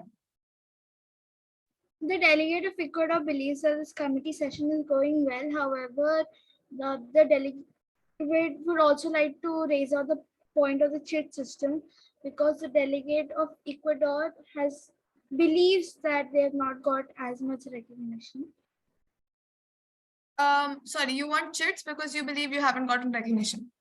That the recognition that the delegate of Ecuador desires, that much has not been given, and hence the delegate would require the chit system. Got it. Thank you. UA? Yes, for the recognition, ma'am, as you just said, that even if we don't get a speech in one mod or a different thing, we'll recognize in a different way. But there are delegates who have got speech in every, like for today, got a speech in GSL and even in mod. So that way, it's not an issue. I'm seeing that you're trying to equalize it through POIs and stuff. But what's the marking scheme of it? Like, how it's happening? I'm not at liberty to tell you the marking scheme. That is not something that I can tell you. But okay. First of all, the GSL thing that you said, the GSL is going to be for the next 3 days. Just because somebody has spoken in the GSL today does not mean that, they don't get to speak tomorrow. The GSL, you're only going to get one speech. Like, practically speaking, you're only going to get one speech and everybody is going to get a chance to speak. Everybody who wants to speak in the GSL will get a chance to speak in the GSL, right? So don't worry about that. As for your moderated caucus, it's going to get kind of repetitive. So it's the same thing that I'm saying. If you didn't get recognized, you get recognized for POIs and you get recognized in the next speech. Thank you, ma'am. No worries. Cameron? Yes, Chair. So considering the fact of not being recognized in GSL as well, I just want to say that I am having last recognition for mods. So can I have some earlier recognitions, because there are many delegates. Recognize in mod though, right? Yeah, but I don't think the mod will be completed in today's committees, and it will not be completed. It will be continued tomorrow. The same mod? It won't matter. It won't matter what day it is on. Delegates, you're not marked in day 1, day 2, day 3. You're marked for your overall performance. So if you're unable to speak today and you speak tomorrow, that is how it's going to work. You can't expect that 62 delegates are going to speak today, right? That's not possible. So even though you've been recognized at the end, you're still recognized in mod cock 1. So if you want to think about it in a day 1, day 2 category, you will still be marked as in day 1. When we start with it in day 2, we will kind of be finishing up the proceedings of day 1, right? I'm not going to continue with committee anymore. I believe we have a sort of session, don't we? at, let me We confirm. have a keynote speaker session Yeah, at is that something? 5:30. Is that something that we have to join, or is that something that we have to do amongst ourselves? You know, join No, no, you have to join this. This we is have to separate. join. So it starts at what, 5:15, I believe. 5:30. 5:30. 5:30. It starts at 5. 5:30, yeah. So you have a break at till, I'm going to take committee till 5:30 then. Is that all right? Yes, ma'am. All right. Yes. So how about we do this? I will take around I would like to take around 15 minutes for your committee feedback. All right. So for the next 7 minutes, we're going to take speeches. Fine. So the last speaker we had, is everybody okay with that? Yes, ma'am. I put on to what point? A point of inquiry. Go ahead, Delegate. This delegate would like to know what is the keynote interactive question and answer session. Delegate, I am unaware. Tej, do you know? So basically, there will be a chief guest that is there, and it will basically be an interactive session with the chief guest. There will not be any debate or sorts. Yeah, it's not you probably won't even be given the rights to speak. You're just there to listen, I think. Listen and like ask some questions and everything. Interact with the chief Okay, guest. it's interactive, fine. Then you won't be marked on it or anything. It's a sort of extrapolatory kind of thing. From all the committees, that delegates will be there. Okay. Yeah. Thank you very much. Great. So we have UK. Delegate of UK, are you ready? Yes, Tej, ma'am. put the I'm timer. just sharing my screen. Yeah.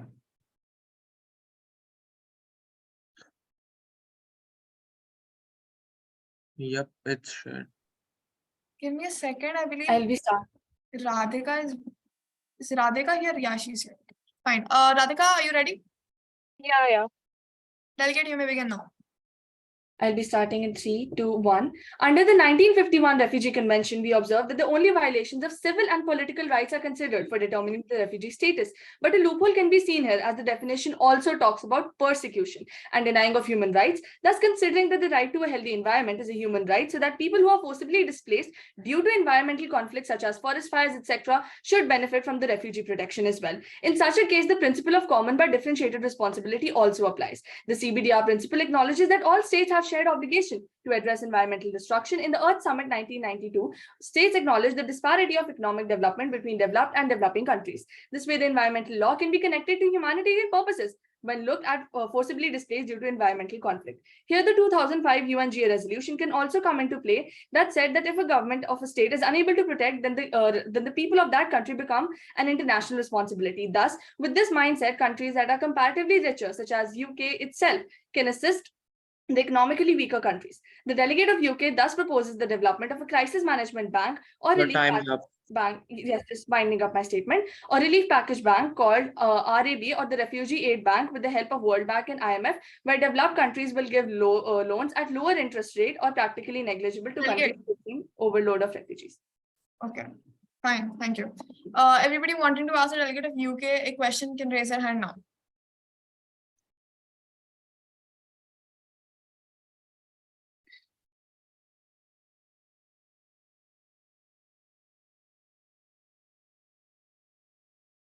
Delegate of Portugal, are you recognized for this mod cop? Yeah. You are? Yeah. So should I lower my hand then? No, wait. No, don't.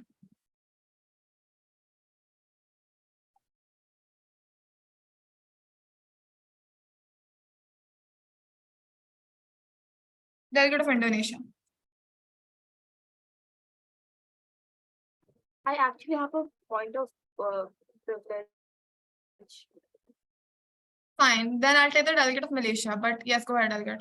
First POI. Oh no, so first your point of personal privilege, go ahead. Right. Could the delegate of UK repeat the point about like they would be like the developing countries would be giving loans to underdeveloped countries? You can. Delegate. Am I at liberty to do that? Go ahead. Yes, ma'am. So basically what the delegate of UK proposes that a bank or a development of a crisis management bank or basically a relief package bank, which would be called RAB or the Refugee Aid Bank, with the help of World Bank and IMF, where developed countries such as UK itself will be giving loans at lower interest rate or practically negligible interest rates to countries facing overload of refugees. This would help such countries improve their conditions and facilities for refugees. All right, thank you, delegate. Next, delegate of Malaysia, please ask your question quickly. Yes, may I start? Yeah, go ahead. Okay, so my question is that in UK there are a lot of asylum seekers and refugees. If one case of asylum seekers and refugees takes years of processing, and then during that time they're labeled as illegal. So what does the delegate of UK has to say about this? Thank you for your question. Chair, I was not able to hear the last part of it. He's asking what do you have to say for yourself, basically. All right. Okay. So basically, United Kingdom, as you've brought up the mention of what UK has done for refugees and a lot of asylum seekers and everything, United Kingdom has recently launched a refugee bill, which has also been targeted a lot. But now, just expanding on that, this bill basically highlights how legitimate refugees will be given rights. Now, by this, what I mean is that this has been done for the overall betterment of the international community, because at times terrorists and frauds falsely project themselves as refugees, which then denies the right to genuine refugees. That is why this framework has been brought in the UK. All right, delegate. I'm just winding up the statement. Sure, go ahead. Moreover, UK has had a history of helping refugees in terms and other countries supporting refugees like Syrian refugees by providing around 700 million euros since the year 2011. Thank you. Professor, are you ready? Okay, may I say one small thing? I'll just end it under 30 seconds. Sorry, what? May I just add one thing? No. It's related to the question. You cannot add things. Right. Delegate of USA, you ready? Yes, ma'am. Radhika? Yeah. Start. Legal frameworks have often been constructed in ways that condone misuses. Firstly, let's start with the term illegal asylum seeker. The convention sets out very clearly that someone seeking asylum must not be penalized for their manner of entry, and that is one of the most crucial aspects of international refugee law. Ignoring this, UK's law recently declared this illegal, thus breaking the Convention, Modern Slavery Act, and Human Rights Act. When confronted, they even threatened withdrawal from the European Court of Human Rights. Secondly, the delegate would also like to rebut delegate of India's point of India being a safe haven for refugees. 30 seconds of surpass, delegate. Yeah. As India is neither a signatory to the 1951 UN Refugee Convention relating to refugee status nor of its 1967 protocol. And according to Indian legal framework, namely Passport Act 1920, it is mandatory for anyone entering India through water, land, or air to possess their passport, and also prohibits the entry of the person not possessing the document with imprisonment of over 5 years and a fine which may extend up to rupees 50,000. India is unable to. Okay, just wrapping it up. With such a law being in place, India is unable to protect or even identify and differentiate between negative and positive elements and refugees, treating both similarly and causing much harm. Thank you. Thank you, delegate. Those who want to ask a POI can raise their hands. Excuse me. Right. So, Tej, would you like to recognize? yeah, I'll do it. Okay.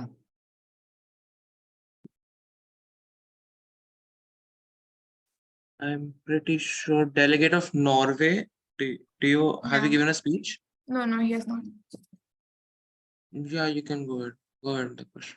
There has been a decrease of allowances of refugees in the United States, which has stemmed from a progression of cultural influences, mainly media portrayals, which has affected the public opinion and contributed to the administrative policies. What do you have to say about this? Yeah, during Trump's reign, there was a downward trend in the number of refugees entering. However, President Biden, as I have talked about earlier, has promised to reverse this and has actually successfully revised the annual admissions cap to from 62,500 to 125,000. and he's now like encouraging more refugees to join like USA and contribute to the American economy. And he's also announced the creation of the Wellness and Welcome Corps program, which allows groups of citizens to privately sponsor and support refugees with the help of a consortium of non-profit organizations. So even if USA has committed mistakes in the past 4 or 5 years, it has been trying and successfully mitigated anything that it's done wrong in comparison to other countries which Thank you, are Delegate. actually worsening the Thank you, situation. Delegate. Thank you. All right. Tej, you can stop sharing your screen. Delegates, we're done with committee proceedings for today. All right. Usually the motion to suspend committee for today, etc. I'm not going to do that. I find that kind of unnecessary. What I will be taking is the next 2 to 3 minutes, because we don't have much time left. I'm being told to finish the committee, to take your committee feedback. I want all 3 chairs, all 3 executive board members to be able to give you feedback. So I'll not take that much time. I'm not seeing lobbying. I'm not seeing any sort of interaction between you guys. Even when there was break, I didn't see you guys talk to each other. You're supposed to use the break to talk to each other, because we do mark you on lobbying. And how else are we supposed to see if you're lobbying on day 1 and day 2, unless I see you talking, right? Obviously on day 3, I can mark you according to your draft resolution, but as of now, what am I supposed to mark you on, right? Have that, ensure that you're lobbying. More than that, there was minimal direction to debate in today's committee. Everybody was talking about their own thing. They were on their own tangents. The only way that they were related was because it was relating to the topic that you were speaking about, right? It's fine. It was day 1. It's slow, it's formative, it's okay. But for tomorrow, you really need to step up your game in that regard. You need to start pointing out what one delegate has said and countering it, and then starting your speech. That sort of thing is something that you should do to get those sort of marks. Further, there are not many solutions that I'm seeing. I've only seen maybe 3 or 4 delegates come up with actual solutions. Everybody else is just doing, basically the same repetitive analysis of everything, and, giving the same sort of solutions that exist already. Listen, don't just give us pieces of information. We have this information. We're sitting here. That means we know what's up, right? What we want to see is what you can come up with. We want to see your creativity. And that is not something that is visible to us right now, right? That is a consensus that all 3 executive board members have come to, okay? Besides that, real quick, I want to tell you what all documents I've received on the email today, right? Just in case your document hasn't reached me. I've received Cambodia UNHCR working paper. I've received 2 files of that. Then I have working paper by the delegate of Israel, a joint statement of US and Singapore, position paper of Denmark, position paper of Egypt, USA, then a position paper by the delegate of Ghana. Then I have give me a second, I have to.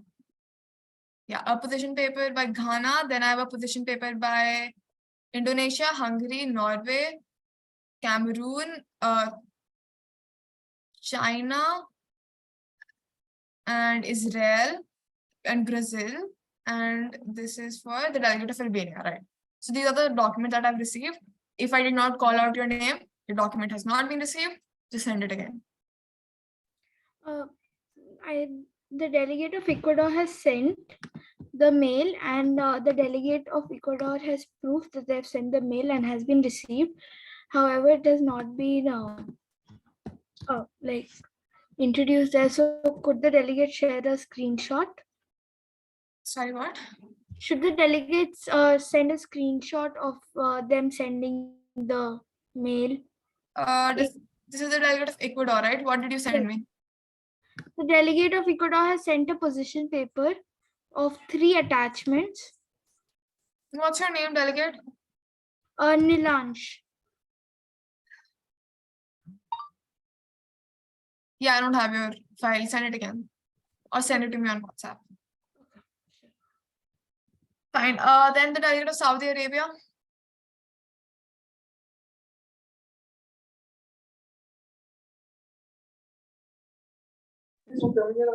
Hello. Yeah. Hi. Okay. I had a question. I can't find the address where to send it to. It's in the chat box. Should I I send it don't again? know what is the chat box. Okay. You have Zoom chat, right? No. You do. Zoom. Okay, I'm gonna put it in right now, and you'll see a little pop-up. Do you see it? Yes, I see. Thanks. That's Zoom chat. Norway, go ahead. Yes, do have you you seen have- something? Do you have mine? I don't think so. I have not received yours yet. Okay. Thank you. No worries. Norway, go ahead. I've already sent my position paper twice. I have not received it. I don't know. What's your name? What's your name, delegate? RMN. RMN. Yeah, I have yours. Delegates, it's a kind request that thank you. whenever you're sending you any document, in the subject, you can just write your Yeah, portfolio. because then it's hard to open the whole mail to see what Yes. thing you've sent. Right. Delegates, I will put up a list of all the documents I received by 6:30, right? I would like Tej and Radhika to give their committee feedback now so that you guys can work upon that by tomorrow. Tej, go ahead. Yeah, but I mean, just Ananya has covered the solutions thing, and one more suggestion: don't rush your speeches. Make sure that they're clear to hear from to everybody. So basically, it's better for the executive board as well to mark you. Take your time while speaking. It's okay to elapse your time. That's it. That's pretty much it. Otherwise, everything's going fine. Radhika. Yeah, only there are three major points that I noticed, other than those that have been mentioned, is that analysis and solutions, these two have to be in your speech. They should be recognized by us in your speech, which is lacking. Second is the type of questions and the quality of questions that you are asking in the POIs. It is not up to the mark. Please refrain from asking an elaborated question. Question should be short, to the point. It should not have a backstory to it. Okay, so please refrain from making a Even question, your formulating answer a shouldn't question. be as long. I've noticed this with delegates. You guys just keep going on and on and on. You think you're collaborating more, you're cooperating more in like sort of, research into it, but it's not as cool as you think it is. It's long, it's unnecessary. All right. Please keep your answers as well as your question short. Even the questions you guys kind of start with a speech. It's not okay. Keep your questions 1 to 2 lines. It shows how clear you are and clarity of thought. Great. So we have the feedback. I'm going to take the next 1 minute to do this because you guys really need to leave the meeting. I've received calls and everything. So Belgium, to what point? The delegate of Belgium like to say that paper on Gmail, but has not been called. Once again, I'll put up the list of the names of the people who have received the thing from, and then you guys can tell me if your name has not been mentioned. Right now, it's not as important as you think. Uganda? Right. So I wanted to, so the delegate of Uganda wanted to ask that if we are going to continue with the GSL and the same mod topic tomorrow as well. Yes, we are. Delegate of Ecuador? Ananya, I have to leave. Yeah, go ahead. Yeah. Thank you, delegates.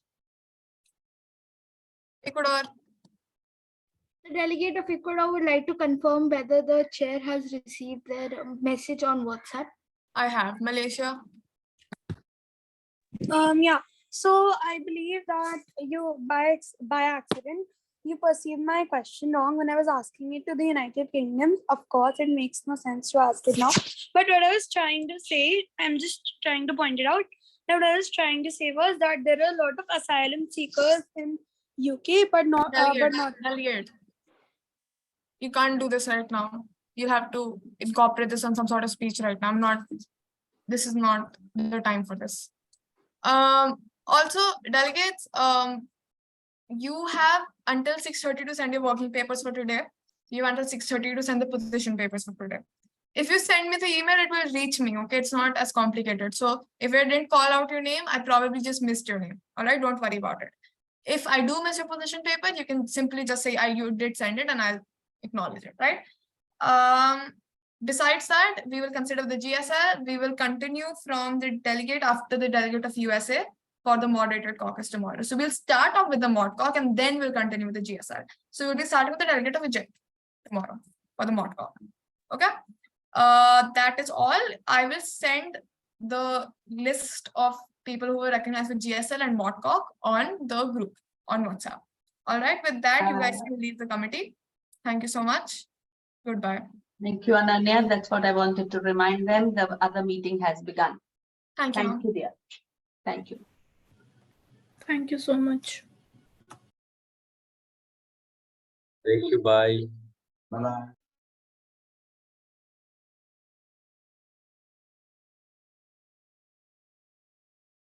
Others, please join the next link.